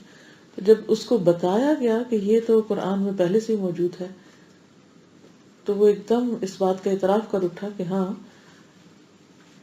یعنی کسی انسان کے لیے میں یہ نہیں ہو سکتا کہ سب سے پہلے یہ چیز میں نے ڈسکور کی ہے، اور اگر ہے تو واقعی وہ پھر وحی کے ذریعے بتایا گیا کیونکہ وہ کرسچن تھا. لیکن جب اس کو کہا گیا کہ پھر آپ اسلام قبول کر لیں تو اس نے قبول نہیں کیا. اب اقرار اور قبول میں فرق بھی سمجھ آ جائے گا. اقرار کر لیا کہ ہاں یہ کسی انسان کے پاس ایسا علم نہیں ہو سکتا، یہ وحی الہی سے ملا ہے، بات بالکل سچی، مصدوق، اوتھینٹک بات ہے، پروون بات ہے. لیکن سائنس نے اس کو پروو اتنے عرصے کے بعد کیا. اس سے یہ بھی پتہ چلتا ہے کہ نبی صلی اللہ علیہ وسلم نے ہمیں جو خبریں دی وہ بالکل سچی تھی. نبوت کے بالکل ابتدائی دور میں جب آپ صلی اللہ علیہ وسلم کوہ صفا پہ کھڑے ہو کر لوگوں کو پکار رہے تھے کہ انا النذیر العریان، میں کلم کلا ڈرانے والا ہوں، لوگوں اگر میں اس وقت تمہیں یہ کہوں کہ پہاڑی کے پیچھے سے ایک لشکر تم پہ حملہ آور ہونے والا ہے، کیا تم مانو گے؟ تو انہوں نے کہا کہ ہاں ہم تمہیں صادق و امین مانتے ہیں، ہم ضرور مانیں گے. لیکن جب آپ نے یہ فرمایا کہ میں تمہارے پاس اللہ کا پیغامبر بن کر آیا ہوں اور تمہیں یہ بتا رہا ہوں کہ اگر تم اللہ کی بات نہیں مانو تو تم ہلاکت میں پڑ جاؤ گے، تو اس بات کو انہوں نے قبول نہیں کیا. وہ آپ کو صادق تو مانتے تھے لیکن مصدوق نہیں. ہم کیا مانتے ہیں؟ صادق اور مصدوق، کہ آپ سچے ہیں اور آپ جو لائے ہیں وہ بھی سچ ہے اور آپ کی ہم تصدیق کرتے ہیں. اب یہاں پر جو حدیث ہے اس میں کیا آیا ہے، آپ نے کیا فرمایا؟ ان احدکم، بے شک تم میں سے کوئی ایک، یجمع خلقہ فی بطن امہ، کہ ماں کے پیٹ میں جمع کیا جاتا ہے اس کی تخلیق کے آغاز میں. کیا انسان ماں کے پیٹ میں جب اس کی کنسپشن ہوتی ہے تو اس سے پہلے آدھا وہ باپ کے اندر ہوتا ہے اور آدھا ماں کے اندر ہوتا ہے، اور پھر ان دونوں کو ماں کے اندر جمع کر دیا جاتا ہے جس سے تخلیق وجود میں آتی، جس سے کریشن کا عمل شروع ہوتا ہے، جس سے پھر وہ ملٹیپلیکیشن شروع ہوتی ہے اور انسان کی گروتھ شروع ہو جاتی.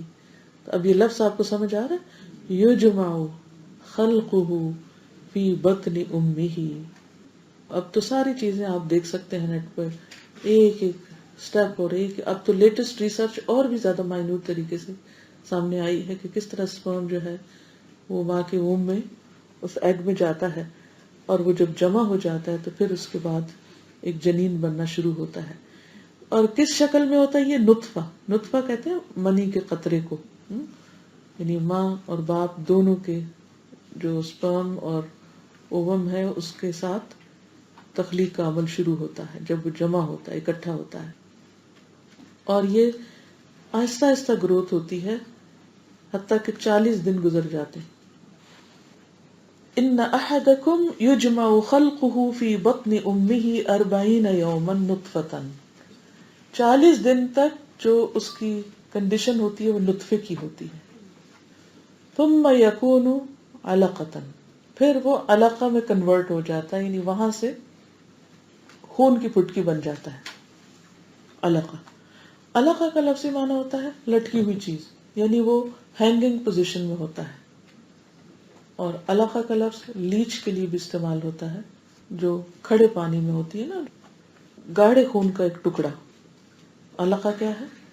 گاڑھے خون کا، یعنی تھک بلڈ کا ایک چھوٹا سا ٹکڑا. میں اس کی جو سائنٹیفک ڈیٹیلز ہیں اور وہ سب اس میں نہیں جا رہی اس وقت، کیونکہ میرا جو فوکس ہے، اگرچہ یہ سب وہ بھی اگر آپ کو دکھایا جائے اور وہ سارے منازل اس حدیث کے ساتھ رکھ کے بتائے جائیں تو بہت ہی ایمان افروز مرحلے ہیں، لیکن فوکس میرا ہٹ جائے گا. میں اس وقت تقدیر کے اوپر زیادہ فوکس کر رہی ہوں تاکہ یہ معاملہ بھی کچھ سمجھ میں آ جائے. ثم یکون علقۃ مثل ذلک، پھر اسی طرح وہ علقہ بن جاتا ہے. ثم یکون مضغۃ، پھر وہ مضغہ بن جاتا ہے. مضغہ کا معنی ہوتا ہے، مضغہ کا معنی ہوتا ہے چبانا، یعنی انسان جیسے بوٹی کو چباتا ہے تو گوشت کا جتنا ٹکڑا انسان منہ میں لے کے چبا لیتا ہے بس اتنا گوشت کا ٹکڑا وہ بن جاتا ہے مضغہ. یعنی گوشت کی اتنی مقدار جتنی انسان ایک وقت میں منہ میں لے کر چبا سکتا ہو. نطفہ، علقہ، مضغہ، مثل ذالک. جب یہ مضغہ ہوتا ہے اور چبائی ہوئی تو اس کی جو شکل ہوتی ہے وہ بھی ایسے ہوتا ہے جیسے کسی نے دانت کے نیچے رکھ کے اس کو چبا کے، چنگم ہوتی ہے نا جیسے، تو اس کی ریڑھ کی ہڈی کے نشان اور اس کی لیگز کے نشان اور اس کے سر کے، اور وہ سب کچھ اکٹھا ہی ہوتا ہے لیکن وہ آثار نظر آنے لگتے ہیں. اس وقت اللہ سبحانہ وتعالی 120 ڈیز میں فرشتہ بھیج دیتے ہیں. 4 مہینے کے بعد، 4 مہینے تک انسان اس روپ تک پہنچتا ہے. ثم یرسل الیہ الملک، پھر اس کے پاس فرشتہ بھیجا جاتا ہے. یہاں بھی بھیجنے والے کا نام نہیں بتایا گیا. کون بھیجتا ہے؟ اللہ سبحانہ وتعالی. کس کی طرف بھیجتا ہے؟ اس جنین کی طرف، فیٹس کی طرف. ٹھیک ہے، یرسل الیہ. پھر وہ کیا کرتا ہے؟ اب یہاں پر الملک کہا گیا، اس کا کوئی نام نہیں ہمیں بتایا گیا. آپ کو یاد ہے نا فرشتوں پر ایمان لانے سے مراد کیا ہے؟ کہ ان کے وجود کو مانا جائے اور ان کے کاموں کو اور ان کے ناموں کو بھی. تو یہاں کوئی نام نہیں بتایا گیا، بس فرشتہ، اینجل. کام بتا دیں گے، نام نہیں یہاں بتایا گیا. لیکن یہ ہمارا ایمان ہے کہ وہ فرشتہ ہی کرتا ہے یہ کام جو اس کو حکم دیا جاتا ہے. ٹھیک ہے، کیا حکم دیا جاتا ہے؟ فَيَنفُخُ فِيهِ الرُّوحُ، وہ فرشتہ اس میں روح پھونک دیتا ہے. اور روح وہ چیز ہے جس کے ساتھ جسم زندہ ہو جاتا ہے، یعنی اب وہ انسان بن جاتا ہے. لیکن اس کیفیت کو اللہ تعالیٰ ہی بہتر جانتا ہے. لیکن یہ بات پتہ چلتی ہے کہ وہ گوشت کا ٹکڑا اس روح کو قبول کر لیتا ہے. اب کتنی حیران کن بات ہے نا، اگر کسی کا اس سٹیج پر مسکیریج ہوا ہو یا کسی کو وہ مضغہ واقعی دیکھنے کا اتفاق ہوا ہو تو اس کے چاروں طرف سے کوئی کھلی جگہ نظر نہیں آتی کہ جہاں سے کچھ پمپ کر کے یا اس کے اندر کوئی چیز الٹا دی جائے یا ڈال دی جائے. اللہ ہی جانتا ہے کہ وہ عمل کیا ہوتا ہے. بس صرف ہمیں یہ بتا دیا گیا کہ روح پھونکی جاتی. اب پھونک جو ہماری معروف پھونک ہے، لیکن اس کی بھی اصل کیفیت اللہ کو پتا ہے کہ کیا، کیونکہ یسألونک عن الروح قل الروح من امر ربی وما اوتیتم من العلم الا قلیلا. یہ آپ سے پوچھتے ہیں روح کے بارے میں، کہہ دیجیے کہ روح میرے رب کا حکم ہے اور تم علم میں سے بہت کم دیے گئے، یو نو ویری لٹل. تو اس لیے اگر سمجھایا بھی جائے تو تمہیں سمجھ نہیں آ سکتی کہ وہ کیا چیز ہے. اس لیے اس کے بارے میں بہت زیادہ سوال کرنا بھی بدعت ہے. جیسے عرش پر استوا کے بارے میں امام مالک نے کہا تھا نا کہ الاستواء معلوم والکیف مجہول والسؤال عنہ بدعۃ، کہ اللہ تعالیٰ عرش پر مستوی ہے، معلوم ہے، کیسے مجہول ہے، ہمیں نہیں معلوم. اور اس کے بارے میں سوال کرنا ہی نہیں چاہیے، کیونکہ جب پتہ ہی نہیں کسی کو تو وہ کیا جواب دے گا کہ کیسے ہے. تو اب فرشتہ بھی کیسے کرتا ہے اس کا جواب ہے نہیں پتہ چلتا، یہ نہیں بتایا گیا. بس یہ پتہ چلتا ہے جب وہ پھونکتا ہے تو جسم روح قبول کر لیتا ہے، اور جب مرنا ہوتا ہے اس کو تو پھر بھی فرشتہ دوبارہ آتا ہے، روح لے جاتا ہے. وہ کیسے نکل جاتی ہے اللہ عالم. کہاں ہوتی ہے وہ، کس سائز کی ہوتی ہے، کس شکل کی ہوتی ہے، کس رنگ کی ہوتی ہے، اللہ عالم. ہم اس بارے میں بالکل جاہل ہیں اور کوئی علم ہم کہیں سے لے بھی نہیں سکتے. کوئی سائنٹسٹ اس کو ڈسکور کر ہی نہیں پایا. جب میں سائیکالوجی پڑھ رہی تھی تو اس وقت جب نفس اور روح اور ان چیزوں کے اوپر بات ہوتی تھی تو سب صرف اقوال ہی اقوال، لیکن کوئی اس کا کنکلوژن نہیں کہ کسی نتیجے پہ کوئی پہنچے کہ اسے واقعی ڈیفائن کر سکے. کوئی ہم ڈیفائن نہیں کر سکتے. بس اتنا پتا ہے کہ روح ڈالی جاتی ہے اور وہ اس میں آ جاتی ہے، اور جب وہ روح ڈل جاتی ہے تو انسان اب جنین نہیں بلکہ انسان ایک طرح سے بن جاتا ہے. اس روح کے آنے کے بعد اگر وہ بچہ، یعنی وہ بچہ کہلاتا ہے، وہ پیدا ہو جاتا ہے یعنی متحرک، تو پھر کیا ہے، وہ اس کا نام بھی رکھا جا سکتا ہے، اور اگر وہ مر جائے تو اس کا جنازہ بھی پڑھانا ہوگا، اس کو مسلمانوں کے قبرستان میں دفن کرنا ہوگا. لیکن اگر یہ اس سے پہلے فوت ہو جاتا ہے، یعنی اگر مضغہ یا علقہ ہی باہر آ جاتا ہے، تو پھر اس میں سے کچھ بھی نہیں کرنا ہوگا. بعض علماء نے تو یہ تک کہا ہے کہ اس کا عقیقہ بھی ہوگا، لیکن بعض دوسروں کا خیال یہ کہ نہیں، عقیقہ 7ویں دن ہوتا ہے. تو اس لیے اگر کوئی بچہ 7 دن تک زندہ نہیں رہتا تو اس کا عقیقہ ضروری نہیں ہے. بہرحال یہ 2 رائے پائی جاتی ہیں اس میں. اب یہاں پر کیا بتایا جاتا ہے کہ جب روح آ جاتی ہے تو پھر 4 باتوں کا حکم دیا جاتا ہے کہ اب اس کی کتاب لکھ دو. کون سی 4 چیزیں؟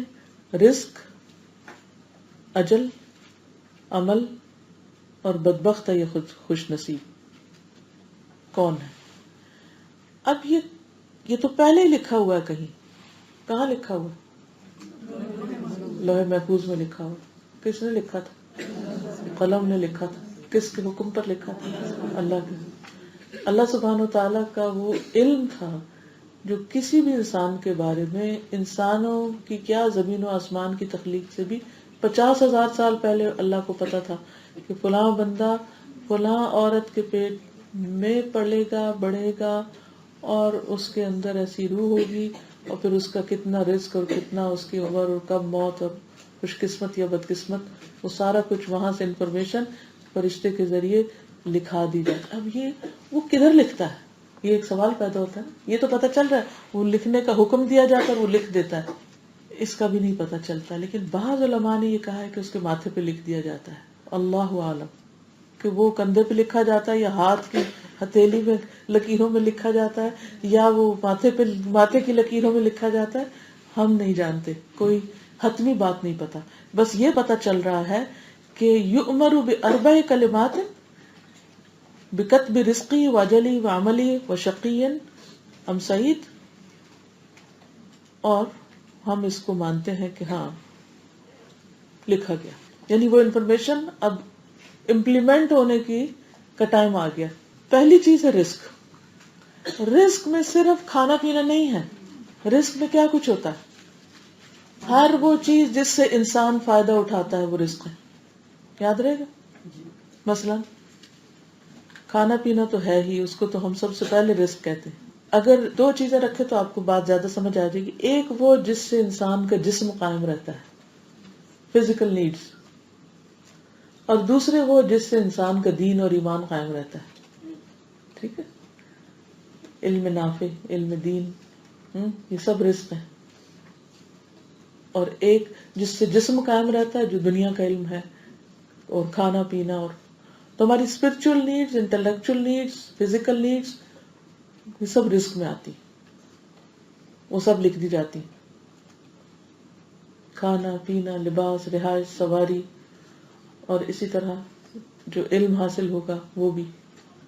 نبی صلی اللہ علیہ وسلم نے فرمایا رزق حاصل ہونے میں تاخیر کی وجہ سے مایوس نہ ہوا کرو کہ کاروبار نہیں لگ رہا، کیونکہ مرتے دم تک بندے کے نصیب کا جو رزق ہے وہ اس تک پہنچ کے رہے گا۔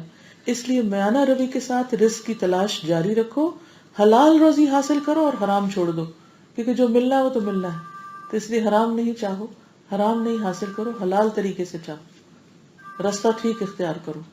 یہ اسی طرح ہے کہ جیسے مثلاً کوئی چیز اسٹیبل پر رکھی ہے، اب اسٹیبل تک پہنچنے کا ایک راستہ یہ ہے اور ایک وہ ہے، آپ کون سا لیں گے کہ جا کے میں اپنی چیز وہاں سے اٹھا لوں؟ جبکہ آپ کو منع کیا جا رہا ہے کہ اس راستے سے نہیں آنا، کیونکہ مثلاً پینٹ گیلا ہے یا ناٹ الاؤڈ، نو انٹری، لیکن آپ کہتے نہیں نہیں مجھے تو شارٹ کٹ ہے، میں تو توڑ رہا ہوں راستہ اور ہاتھ توڑ رہا ہوں، میں جا رہا ہوں، تو کچھ لوگ ریڈ لائٹ توڑ کے چلے جاتے ہیں، اور کچھ لوگ جو ہیں وہ ون وے نہیں جاتے، وہ لمبا روٹ لے کے اپنے اصل راستے سے جاتے ہیں، جہاں پہنچنا انہوں نے بھی وہی ہے۔ لیکن صحیح اور لمبے راستے سے جانے میں صبر چاہیے، اور جلد بازی میں انسان اسی چیز کو حاصل کرنے کے لیے کہتا بس یہی ایک راستہ ہے میرے سامنے، مجھے ادھر سے جانا ہے، مجھے ادھر نہیں جانا، کیونکہ وہ میرے نفس پہ بڑا بھاری۔ لیکن انجام پھر کیا ہوتا ہے ایسی جلد بازی کا؟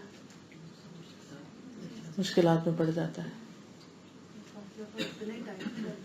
بعض اوقات اس سے زیادہ ٹائم لگ جاتا ہے، پھر جو رستے بھی پکڑ لیتی نا پولیس میں چلان کرتی، تو پھر انسان کہتا ہے غلطی کی، تو ویٹ ہی کر لیتا۔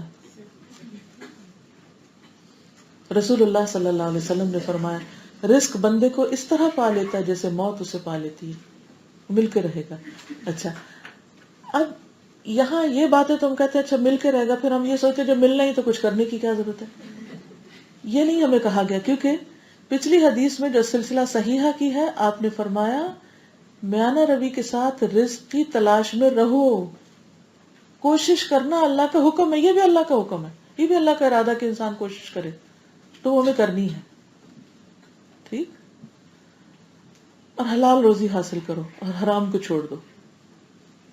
پھر اسی طرح ایک اور حدیث میں آتا ہے رسول اللہ صلی اللہ علیہ وسلم نے فرمایا، سنن ابن ماجہ کی روایت ہے 4105، جس شخص کو بڑی فکر دنیا کی ہو، یعنی زیادہ فکر اس کو دنیا کی ہو، تو اللہ تعالیٰ اس کے کام پریشان کر دے گا،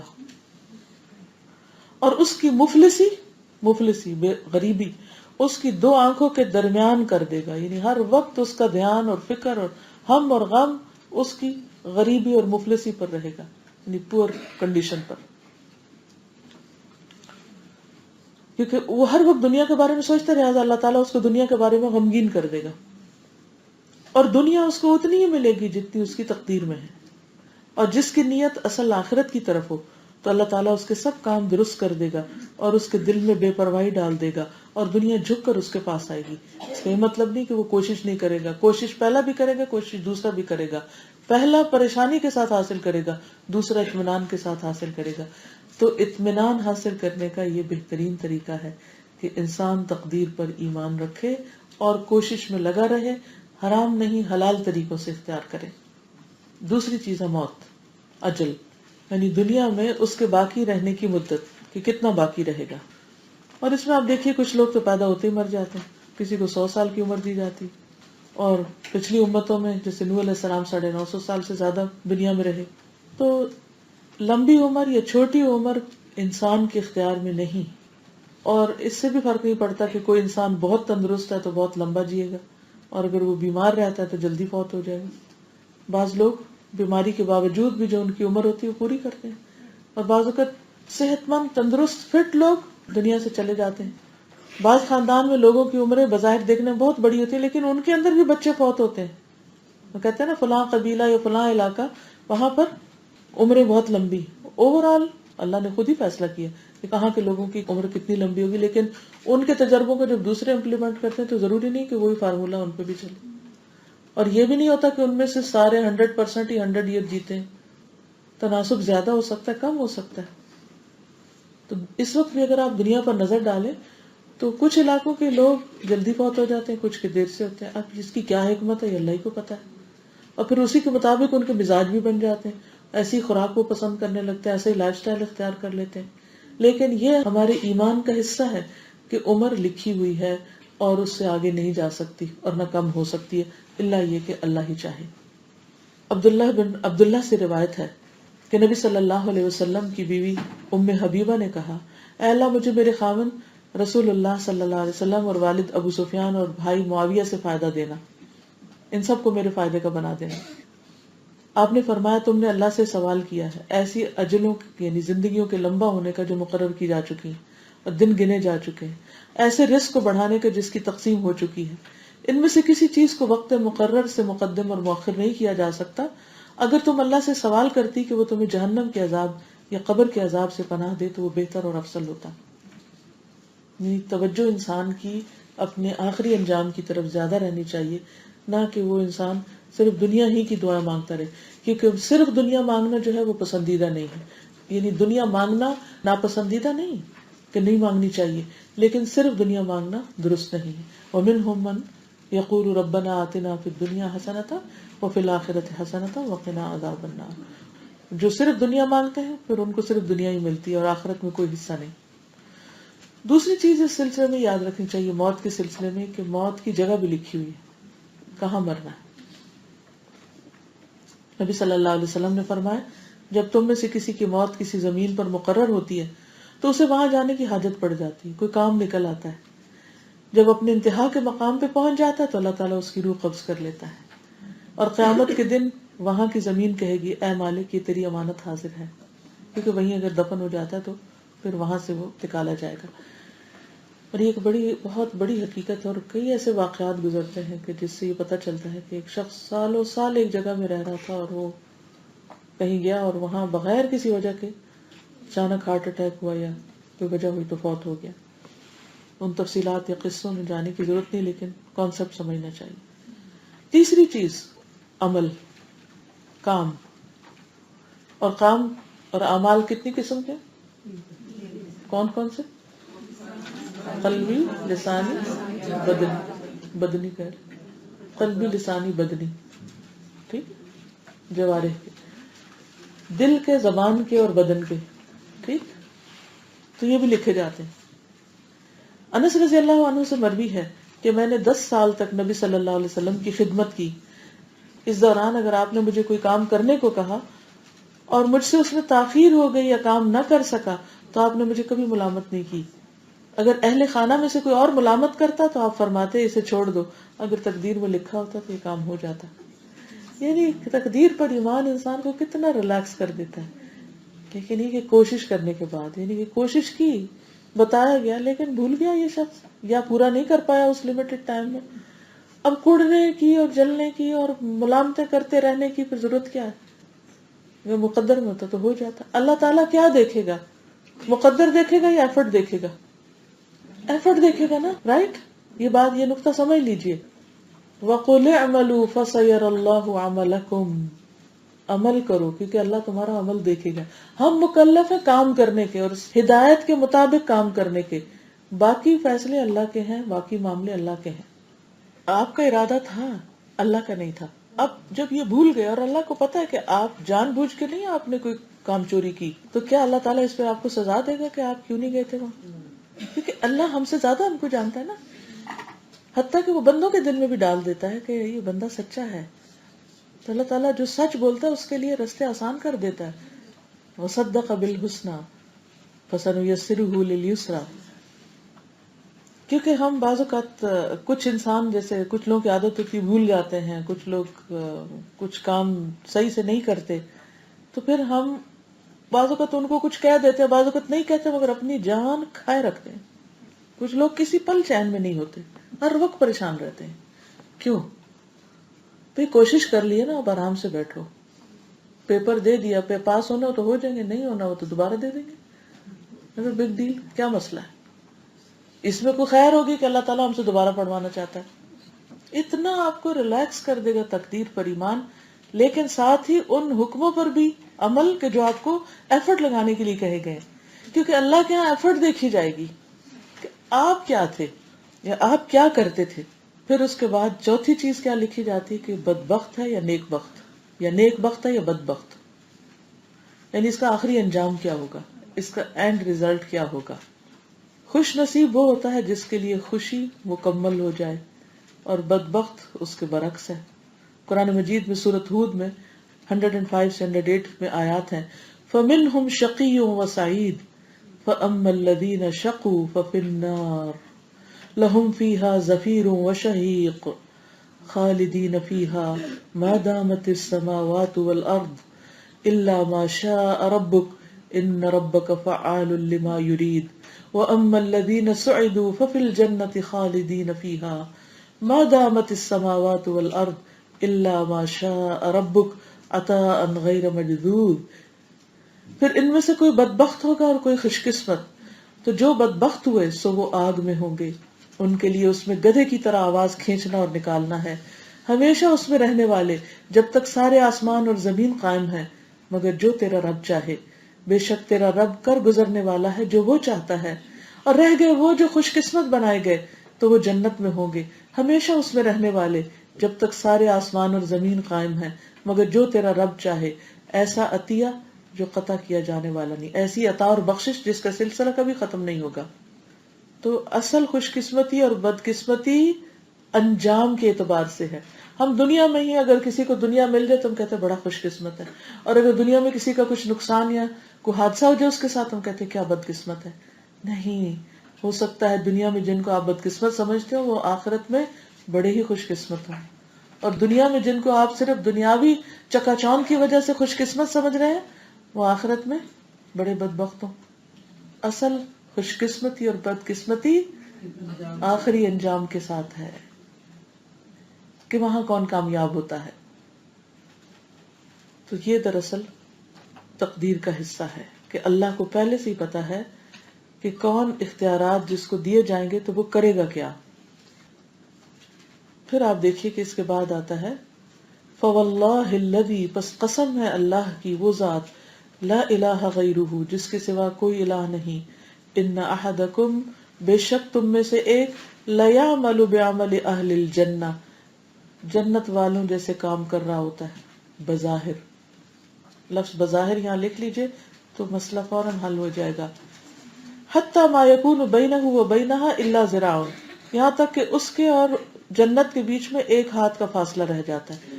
فیسبق علیہ الکتاب، تو اس پر وہ لکھی ہوئی چیز سامنے آ جاتی ہے یا غالب آ جاتی ہے. فیعمل بعمل اہل النار، وہ آگ والوں جیسے کام کرنے لگتا ہے. فیدخلھا، تو جنت کی بجائے جہنم میں داخل ہو جاتا ہے. اور اسی طرح اس کے برعکس وَإِنَّ أَحَدَكُمْ لَيَعْمَلُ بِعَمَلِ أَهْلِ النَّارِ حَتَّى مَا يَكُونُ بَيْنَهُ وَبَيْنَهَا إِلَّا ذِرَاعٌ، کہ انسان بظاہر دیکھنے میں جہنم والوں کے کام کر رہا ہوتا ہے، یہاں تک کہ جہنم کے درمیان ایک ہاتھ کا فاصلہ رہ جاتا ہے تو اس پر کتاب غالب آ جاتی. فَيَعْمَلُ بِعَمَلِ أَهْلِ الْجَنَّةِ فَيَدْخُلُهَا، تو وہ جنت والوں کے کام کرنے لگتا ہے اور اس میں جا داخل ہوتا ہے. اب یہاں پر آپ دیکھیے کہ اللہ کی قسم کھا کے ایک بات کہی گئی ہے، فواللہ الذی لا الہ غیرہ، قسم اللہ کی جس کے سوا کوئی الہ نہیں. یہ تاکید کے لیے ہے، ٹھیک ہے. اور یہ نبی صلی اللہ علیہ وسلم کا قول ہے کہ رسول اللہ صلی اللہ علیہ وسلم نے اس بات کو بے حد تاکید کے ساتھ بیان کیا کہ ایسا ہی ہوگا، یہی حق ہے، اس کی تقدیر ہی غالب آئے گی. اللہ کو جو پہلے سے پتا ہے نا یہ بدبخت ہے، اور جو اس نے لکھا اس کے لیے وہ ویسا پروو کر دے گا، ویسا ہی ہوگا. اللہ نے اس کو مجبور نہیں کیا کہ بدبخت ہو، لیکن اللہ کو پہلے سے پتا تھا کہ یہ بدبخت ہوگا تو فرشتے کو بتا دیتا ہے کہ لکھ دو کہ یہ بدبخت ہے، یہ میں تمہیں بتاتا ہوں یہ بدبخت ہے، لکھ دو. اچھا، اس سے تو بڑا ڈر لگتا ہے کہ یہ کیا، پھر ہم جو کچھ کر رہے ہیں تو ہمارا کیا انجام ہوگا. اس میں دو باتیں یاد رکھنے کی ہیں. ایک تو یہ کہ ایک شخص بظاہر آپ کو بڑا نیک، پارسا، متقی، پرہیزگار نظر آتا ہے، اور بظاہر دیکھنے میں بڑے بڑے نیک کام کر رہا ہوتا ہے مگر نیت اس کے اندر سے کھوٹی ہوتی ہے، وہ صرف اس نے ایک لبادہ اوڑا ہوا ہوتا ہے یا جینون پرسن نہیں ہوتا، وہ صرف شہرت کے لیے، نام کے لیے، دکھاوے کے لیے بڑے بڑے کارنامے کر رہا ہوتا ہے. تو اللہ تعالیٰ مرنے سے پہلے اس کا حال کھول دیتے ہیں، دنیا میں بھی اس کی نیت سامنے آ جاتی ہے اور وہ بدحواسی میں غلط کام شروع کر دیتا ہے، حتیٰ کہ پھر اسی حال میں اس کی موت آتی ہے. اور اسی طرح ایک شخص بظاہر دیکھنے میں بڑا کلنڈرا سا لگتا ہے لیکن اس کے اندر کوئی ایسی نیکیاں ہوتی ہیں جو بندوں کو نہیں پتا ہوتی. وہ خاموشی سے کیسے غریبوں کی مدد کر رہا ہے یا کچھ، اور لوگ دیکھ کے اس کو کیا کہہ رہے ہیں، یہ بڑا لاپرواہ سا انسان ہے، پتہ نہیں اس کا کیا بنے گا. ہوتے ہیں نا ہم دیکھ کے پریشان بازو کا، لیکن اللہ کو پتا ہے کہ وہ بندہ اندر سے اللہ سے کیسا تعلق رکھتا ہے.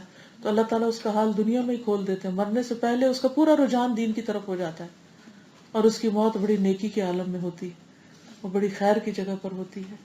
یو نیور نو کہ کوئی شخص بظاہر کتنے غلط کام کر رہا ہو اور اس کی وفات رمضان کی 27ویں رات کو ہو رہی ہو تو انسان کہتا ہے یہ کیا. تو ہم فیصلے کرنے بیٹھ جاتے ہیں نا، ہمیں تو پھر بھی فیصلہ نہیں کرنا، فیصلہ تو اللہ نے نہیں کرنا ہے. لیکن who knows، آپ لوگوں کو صرف ظاہر جانتے ہیں، جبکہ صرف ظاہر پر فیصلے نہیں ہوں گے، ظاہر اور باطن دونوں کنسیڈر ہوں گے. اس لیے کبھی نیک ظاہر کرنے کی کوشش نہ کریں، اپنے آپ کو جو ہے وہی رہیں اور ہر دم اپنی سچائی کو پرکھتے رہیں اور اللہ سے ڈرتے رہیں. یہ ہمیں حدیث پہلے سے بتا دی گئی کہ دیکھو نہ فیصلہ تمہارے کرنے سے ہوگا اور نہ فیصلہ کسی انسان کے کرنے سے، فیصلے کا مالک اللہ ہے. تم زندگی بسر کرو اللہ سے ڈرتے ہوئے اور اللہ سے خیر بھلائی مانگتے ہوئے.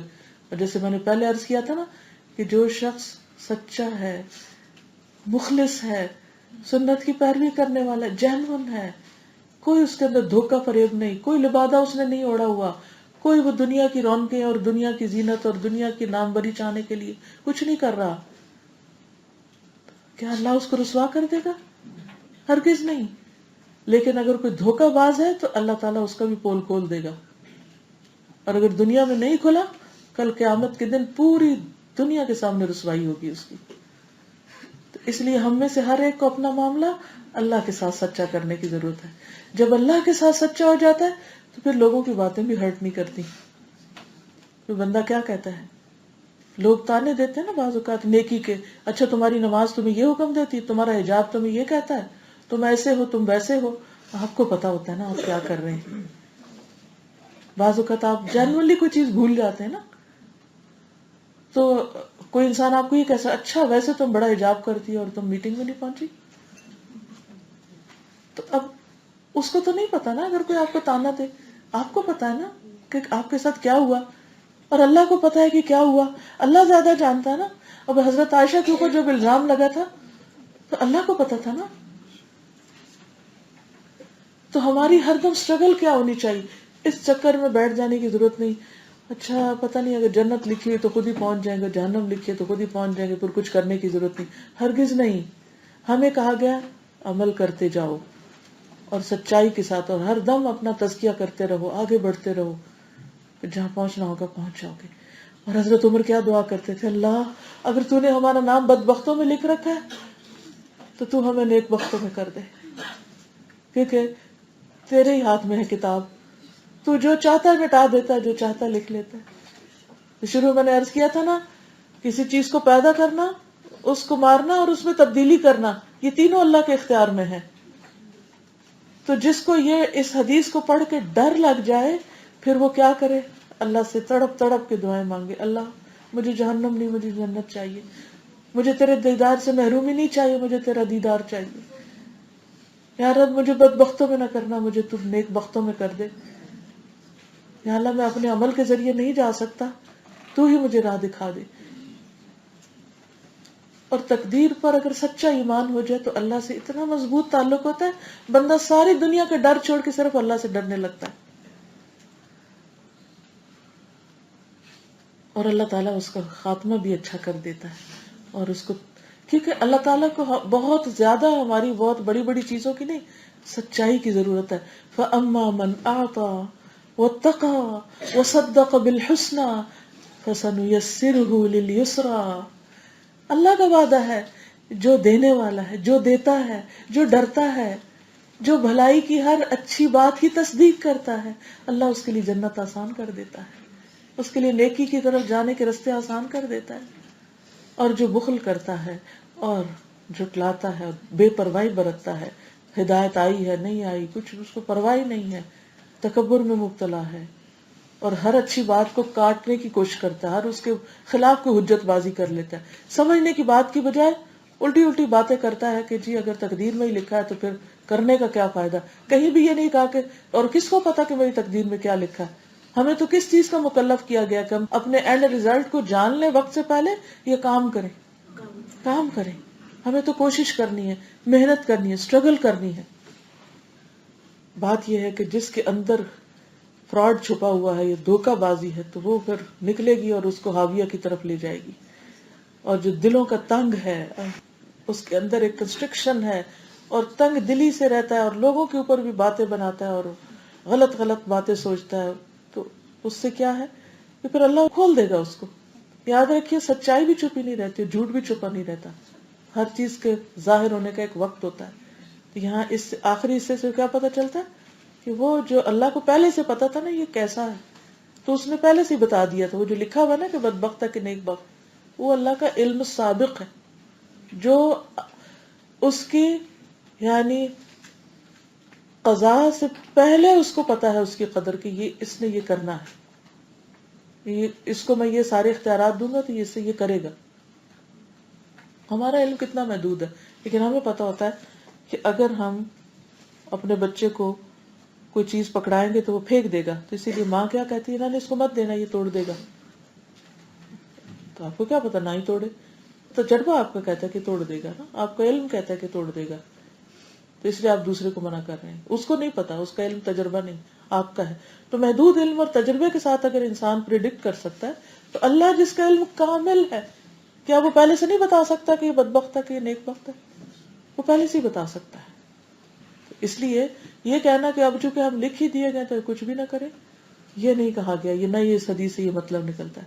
تو جو شخص سچا ہوگا اللہ اس کو سچائی کی توفیق دے گا. فَسَنُيَسِّرُهُ لِلْيُسْرَى، اس کو نیک اعمال کی توفیق مل جائے گی، کیونکہ جو اہل جنت میں سے ہوتے ہیں پھر اللہ ان کو جنت میں جانے والے اعمال کی توفیق دے دیتا ہے، اور جو جہنمی ہیں ان کو اسی طرح کی.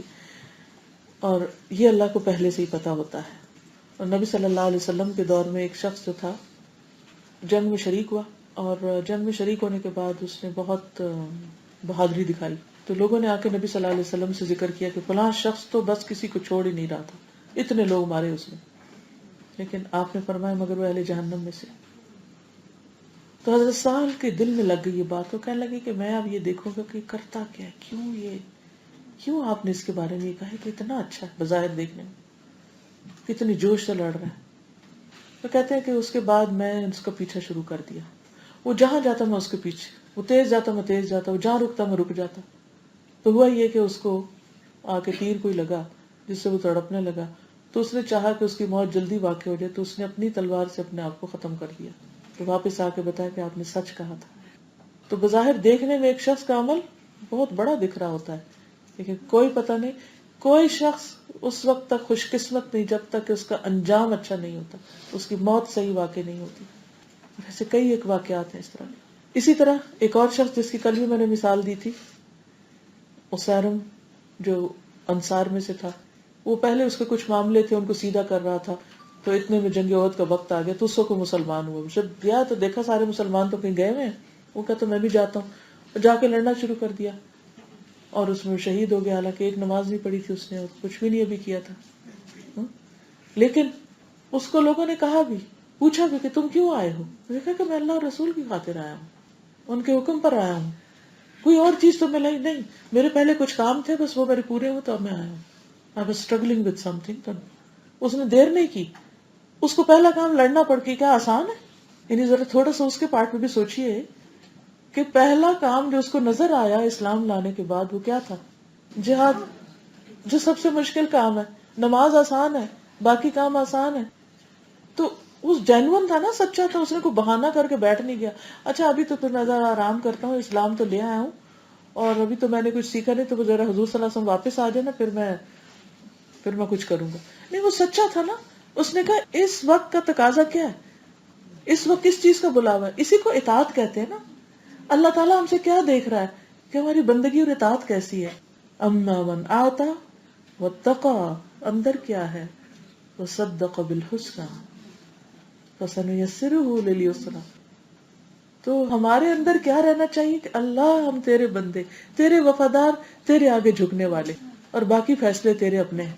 تو اس حدیث سے کئی ایک باتیں سیکھنے کو ملتی ہیں، اور اس میں آپ دیکھیے کہ حدیث کی روایت کا انداز بھی تھوڑا انوکھا ہے. حضرت عبداللہ بن مسعود کی الصادق المصدوق کہا، کیونکہ تقدیر کے معاملے میں بہت سے لوگ مانتے نہیں ہیں، سمجھنے کی کوشش نہیں کرتے، اپنا معاملہ اللہ کے سپرد نہیں کرتے، اور عموماً سمجھ کے بھی سمجھ نہیں دیتے، اور پھر اعتراض ہی کرتے رہتے ہیں. تو اس لیے بہت بہترین طریقے سے انہوں نے حدیث روایت کی ہے. دوسری بات یہ ہے کہ اللہ تعالیٰ اپنے بندے سے کتنا پیار کرتے ہیں کہ ابھی وہ اتنا سا ہے، چھوٹا سا، ابھی روح پڑی ہے اس کی، تو اس کے رزق اور ہر چیز کا بندوبست کر دیا کہ اس کو یہ ملے گا. کتنا کیئرنگ ہے ہمارا رب. ماں نے تو ابھی کچھ بھی نہیں کیا، کسی اور نے کچھ بھی نہیں کیا، اللہ نے اس کے زندگی، رزق، سارا کچھ اس کے لیے دے دیا. پھر یہاں ایک اور مسئلہ بھی، جو سائیڈ کا مسئلہ، وہ یہ بھی نکلتا ہے کہ کیا 40 دن تک جب کہ ابھی وہ علقہ نہیں بنتا، نطفہ ہی ہوتا ہے، تو اس کو ضائع کرایا جا سکتا ہے. تو بعض کہتے ہیں کہ ابھی چونکہ نہ روح پڑی ہے نہ کچھ، تو ضائع کرا سکتے، لیکن بعض ہی کہتے ہیں کہ نہیں، اس کو ضائع نہیں کر سکتے، کیونکہ اس کے اندر گروتھ شروع ہوگی. وہ ایک لیونگ سیل ہے، لائف کی ایک اور قسم ہے. روح کے بعد ایک اور قسم آتی ہے زندگی کی، اور روح سے پہلے بھی جو چیز موو کرتی ہے وہ ایک قسم کی لائف ہوتی ہے، تو اس کو ختم نہیں کرنا چاہیے. پھر اسی طرح یہ ہے کہ اللہ سبحانہ وتعالیٰ کے کاموں کا طریقہ پتہ چلتا ہے کہ پوری پلاننگ کے ساتھ 40 پھر روح، پھر اس کے بعد، اور پھر فزیکلی بھی انسان اسی طرح گرو کر رہا ہوتا ہے. اس طرح پودا بھی جب نکلتا ہے، بیج، اور بیج کے بعد تنا، اور پھر شاخیں، پتے، پھل، پھول. پلاننگ، طریقہ کار، ڈیزائننگ. اچھا ہم جب کوئی کام کرنے لگتے ہیں تو ہم کیا کہتے ہیں، سب کچھ اکٹھا ہی ڈال دو، خود ہی پک جائے گا. ایک یہ پکانے کا طریقہ ہے. اور ایک کیا ہے، پہلے ایک چیز، پھر دوسری، پھر تیسری. پھر اسی طرح بعض اوقات ہم قبل از وقت چاہتے ہیں کہ بس یہاں کھڑے نا فوراً چھت پہ پہنچ جائیں. نہیں بھائی، یہ ساری سیڑھیاں چڑھنی ہوگی، اور چڑھتے جاؤ. ہر چیز کا ایک وقت ہے. قد جعل اللہ لکل شیء قدرا. ہر چیز کا ایک اندازہ، ایک وقت ہے، اس کا انتظار کرو، صبر سے کام لو. اللہ تعالیٰ تو یہ دیکھ رہا ہے کہ تم چڑھتے جا رہے ہو. دنیا تو منزل ہے ہی نہیں. ہمارا کام ہے کوشش، اسٹرگل، جد و جہد. اور اللہ کا وعدہ ہے والذین جاہدوا فینا لنہدینہم سبلنا. جو ہمارے راستے میں اسٹرگل کریں گے ایٹ موسٹ، ان کو ہم رستہ دکھا دیں، رستے دکھا دیں گے، ایک نہیں کئی دکھا دیں گے، ان کی مدد کریں گے، ان کو توفیق دیں گے. پھر اسی طرح آپ دیکھیے کہ انسان کی تخلیق جو نطفے کے بعد اللہ کا خون سے ہوئی ہے، تو خون بڑا امپورٹنٹ ہے. خون کی بہت اہمیت ہے. خون کے نکل جانے سے انسان مر بھی جاتا ہے، یعنی آغاز بھی وہیں سے ہوا، اور اگر خون ختم ہو جائے، خون کم ہو جائے، خون جم جائے، تو اس سے انسان کی موت بھی واقع ہو جاتی.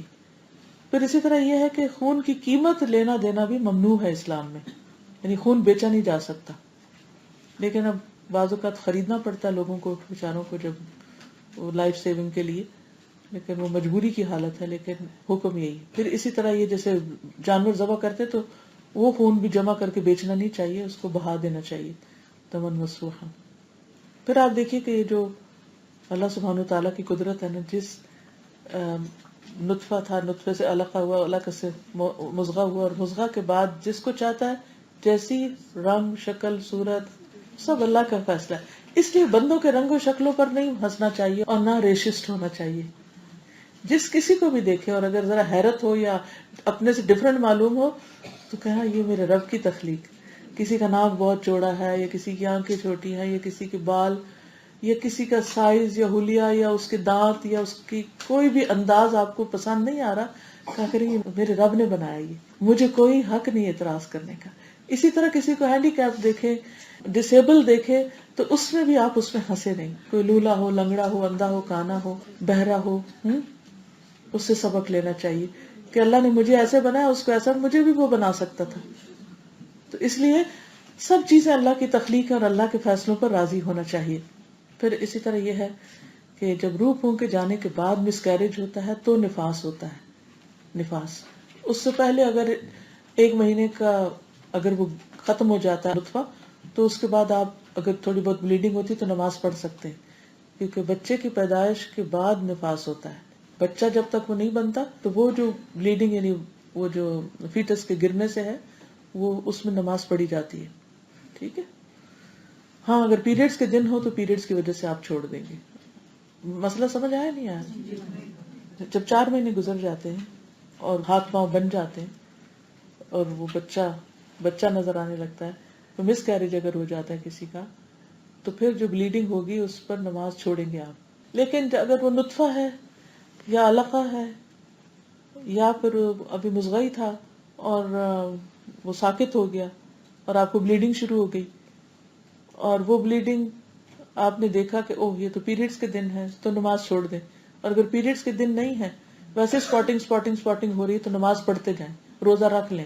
واضح؟ کیونکہ بچے کی پیدائش میں نفاس ہوتا ہے.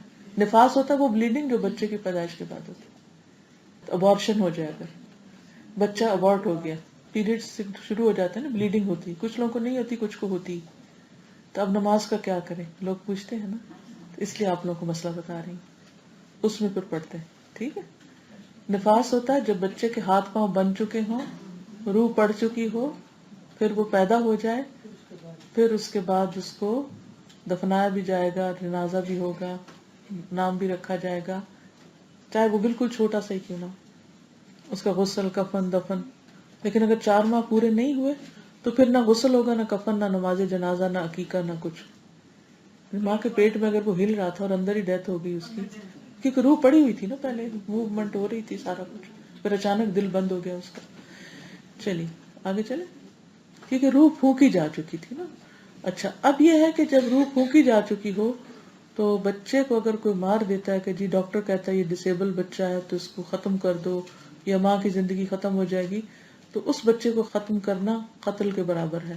اس لیے اس کو کسی حال میں ختم نہیں کرنا چاہیے. وہ خود بخود ڈیڈ پیدا ہو جائے گا یا جو اللہ نے اس کے لیے لکھا ہے، لیکن انسانی لائف کو ختم کرنا منع ہے.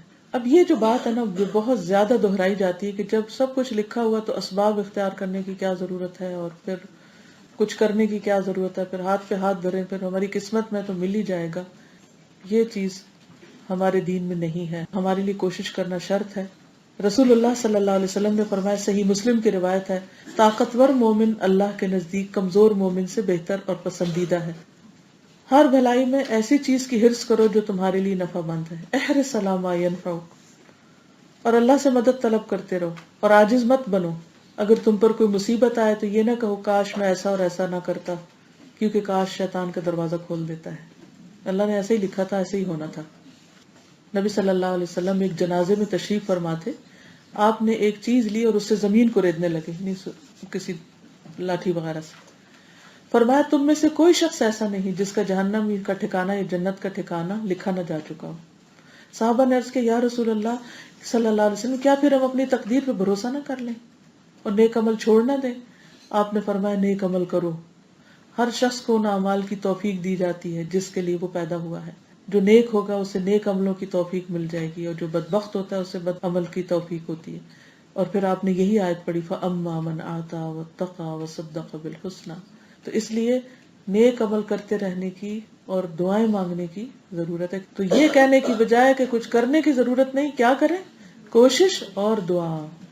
اچھا بعض لوگ یہ بھی سوال کرتے ہیں کہ وہ تقدیر کس زبان میں لکھی جاتی ہے، تو اس کا بھی جاننا ضروری نہیں، بس لکھ دی جاتی ہے. ٹھیک ہے، کہاں اور کیسے اور کس قلم کے ساتھ فرشتہ کو پین لاتا ہے یا کمپیوٹر لاتا ہے یا کیا کرتا ہے، اللہ عالم. ان چیزوں کے بارے میں ہمیں ہمیشہ یہ سوچنا چاہیے کہ یہ اللہ کے علم میں، ہمارے علم میں نہیں ہے، اور یہ غیر ضروری چیزیں ویسے بھی. اور یہ یاد رکھیے کہ تقدیر پر ایمان لائے بغیر ایمان مکمل نہیں ہوتا. اور اللہ نے جو کچھ لکھا ہے اس میں حکمت ہے. قرآن مجید میں آتا، ما اصاب من مصیبت فی الارض ولا فی انفسکم الا فی کتاب من قبل ان نبرأها ان ذلک علی اللہ یسیر لکی لا تأسوا علی ما فاتکم ولا تفرحوا بما آتاکم واللہ لا يحب کل مختال فخور. کوئی مصیبت نہ زمین پہ پہنچتی ہے نہ تمہاری جانوں پر مگر وہ ایک کتاب میں لکھی ہے اس سے پہلے کہ ہم اسے پیدا کریں. یقیناً یہ اللہ پر بہت آسان ہے تاکہ تم نہ اس پر غم کرو جو تمہارے ہاتھ سے نکل جائے اور نہ اس پہ اکڑ جاؤ جو تمہیں ملے. اور اللہ کسی تکبر کرنے والے اور بہت فخر کرنے والے سے محبت نہیں رکھتا. تو اس لیے اللہ کے فیصلوں پر راضی رہنا چاہیے. ایک اور چیز یہ کہ تقدیر پر بلا وجہ گفتگو منع ہے. رسول اللہ صلی اللہ علیہ وسلم نے فرمایا جب میرے صحابہ کا تذکرہ ہونے لگے تو خاموش رہنا کیونکہ ان کے اختلافات تھے، ان کو ہوا مت دینا. جب ستاروں کا ذکر ہونے لگے تو خاموش رہنا کیونکہ لوگ اس سے تقدیر وابستہ کر لیتے ہیں سٹار اسکیل سے. اور جب تقدیر کے مسئلے کا ذکر ہونے لگے تو خاموش رہنا. تو 3 مواقع پر خاموشی اختیار کرنی. کون سی؟ صحابہ کا ذکر، ستاروں کا ذکر اور تقدیر کا ذکر. بحث نہیں کرنی زیادہ. نبی صلی اللہ علیہ وسلم ایک روز صحابہ کے پاس تشریف لائے. حضرت عبداللہ بن عمر کہتے ہیں تو وہ تقدیر کے بارے میں بحث کر رہے تھے آپس میں. آپ کا چہرہ مبارک غصے سے اس قدر سرخ ہو گیا گویا اس پر انار کے دانے نچوڑ دیے گئے. تب نبی صلی اللہ علیہ وسلم نے فرمایا کیا تمہیں اس بات کا حکم دیا گیا ہے؟ کیا تمہیں اس کام کے لیے پیدا کیا گیا ہے کہ تم اللہ کی تقدیر پہ بحث کرو؟ تم قرآن کی آیات کو ایک دوسرے سے ٹکرا رہے ہو. تم سے پہلی امتیں اسی وجہ سے تباہ ہوئیں. عبداللہ بن عمر نے فرمایا مجھے رسول اللہ صلی اللہ علیہ وسلم کی کسی مجلس سے غیر حاضر ہونے پر اتنی خوشی نہیں ہوئی جتنی اس پر، کیونکہ وہ اس وقت خود وہاں موجود نہیں تھے جب لوگ بحث کر رہے تھے تقدیر کے مسئلے پر. اور تقدیر کے منکر کا کوئی عمل قبول نہیں کہ اگر کوئی کہ میں نہیں مانتا تقدیر کو. کیونکہ 2 طرح کے طبقات مسلم امہ میں پائے گئے. ایک وہ جنہوں نے کہا کہ انسان تو بس مجبور ہے، باندھ کے چھوڑ دیا گیا ہے اور کوئی چیز اس کے اختیار میں نہیں. اور کچھ نے کہا تقدیر وقدیر کچھ نہیں ہے، انسان خود مختار ہے جو چاہے کرے. لیکن اصل ایمان کیا ہے کہ انسان کو ایک طرف ارادہ بھی دیا گیا، اختیار بھی دیا گیا، اور دوسری طرف اس کی لمٹس رکھ دی گئی ہیں، تقدیر بھی مقرر کی گئی ہے. ٹھیک ہے. آخر دعوانا ان الحمدللہ رب العالمین. جی اب کوئی سوال ہو تو کر لیجیے. اللہ کو معلوم ہوتا ہے کہ کون کس کا پارٹنر بنے.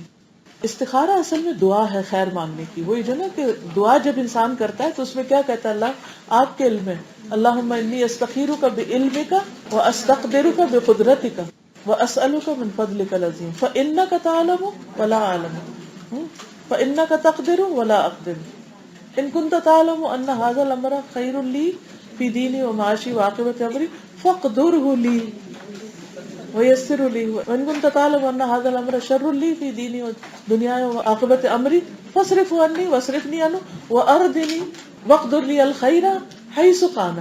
خیر جہاں بھی ہے وہ میرے مقدر میں کر دے، کیونکہ تقدیر کا مالک تو اللہ ہی ہے نا، بنانے والا وہی ہے. ثم اردنی بھی، پھر مجھے اس پر راضی بھی کر دے. کیونکہ بعض اوقات اللہ کے فیصلے ایسے ہوتے ہیں جن پہ ہم راضی نہیں ہوتے، ہم کچھ اور چاہ رہے ہوتے ہیں، اللہ تعالیٰ کچھ اور چاہ رہا ہوتا ہے. تو استخارہ جو ہے یہ بھی اسی کا حصہ ہے جیسے دوسری دعائیں ہیں. تو یہ ایک مخصوص دعا بتا دی گئی کہ انسان فیصلے کرتے وقت معاملہ پھر اللہ پہ چھوڑ دے، توکل کرے. جی یہ کہتے ہیں انہوں نے اپنے خاندان کے بچوں کو یہ کہتے ہوئے سنا ہے کہ تقدیر وغیرہ کوئی چیز نہیں، اللہ نے بندوں کو دنیا میں بھیج دیا، وہ اپنی تقدیر خود بناتے ہیں. تو یہ عقیدہ غلط ہے. ایسا عقیدہ رکھنے والے کا نہ فرض قبول ہے نہ نفل قبول ہے. تو اس لیے اپنے بچوں کی بھی اور آس پاس کے لوگوں کی بھی فکر کیجیے اور ان کو بحث کیے بغیر اس نازک بال سے بھی زیادہ باریک نازک ٹاپک کے اوپر جو کہا گیا بتایا گیا وہ بتا دیجیے. علم دینا ضروری ہے اور یہ تسلی رکھنی چاہیے کہ اللہ بندوں کے حق میں ظلم نہیں کرتا. ہمارا کام کوشش کرنا ہے اور اللہ سے اچھا گمان رکھنا ہے اور اچھی امید رکھنا. We can give blood without money transaction. Yes, we can donate. یہ چیزیں جو ہیں یہ غلط ہیں اور اس شرک کے زمرے میں آتی ہیں کیونکہ فائدہ نقصان نہ ستاروں میں ہے اور نہ ہی پتھروں میں ہے. وہ اللہ ہی کے حکم سے ہوتا ہے. کسی بھی چیز سے فائدہ پہنچ سکتا ہے ہمیں جب اللہ کا اذن ہو جائے. تو اس پر یقین نہیں رکھنا چاہیے. ایسے چینل نہیں دیکھنے چاہیے اور نہ ہی ایسے پروگرام کے اوپر یقین کرنا چاہیے. نحمدہ ونصلی علی رسول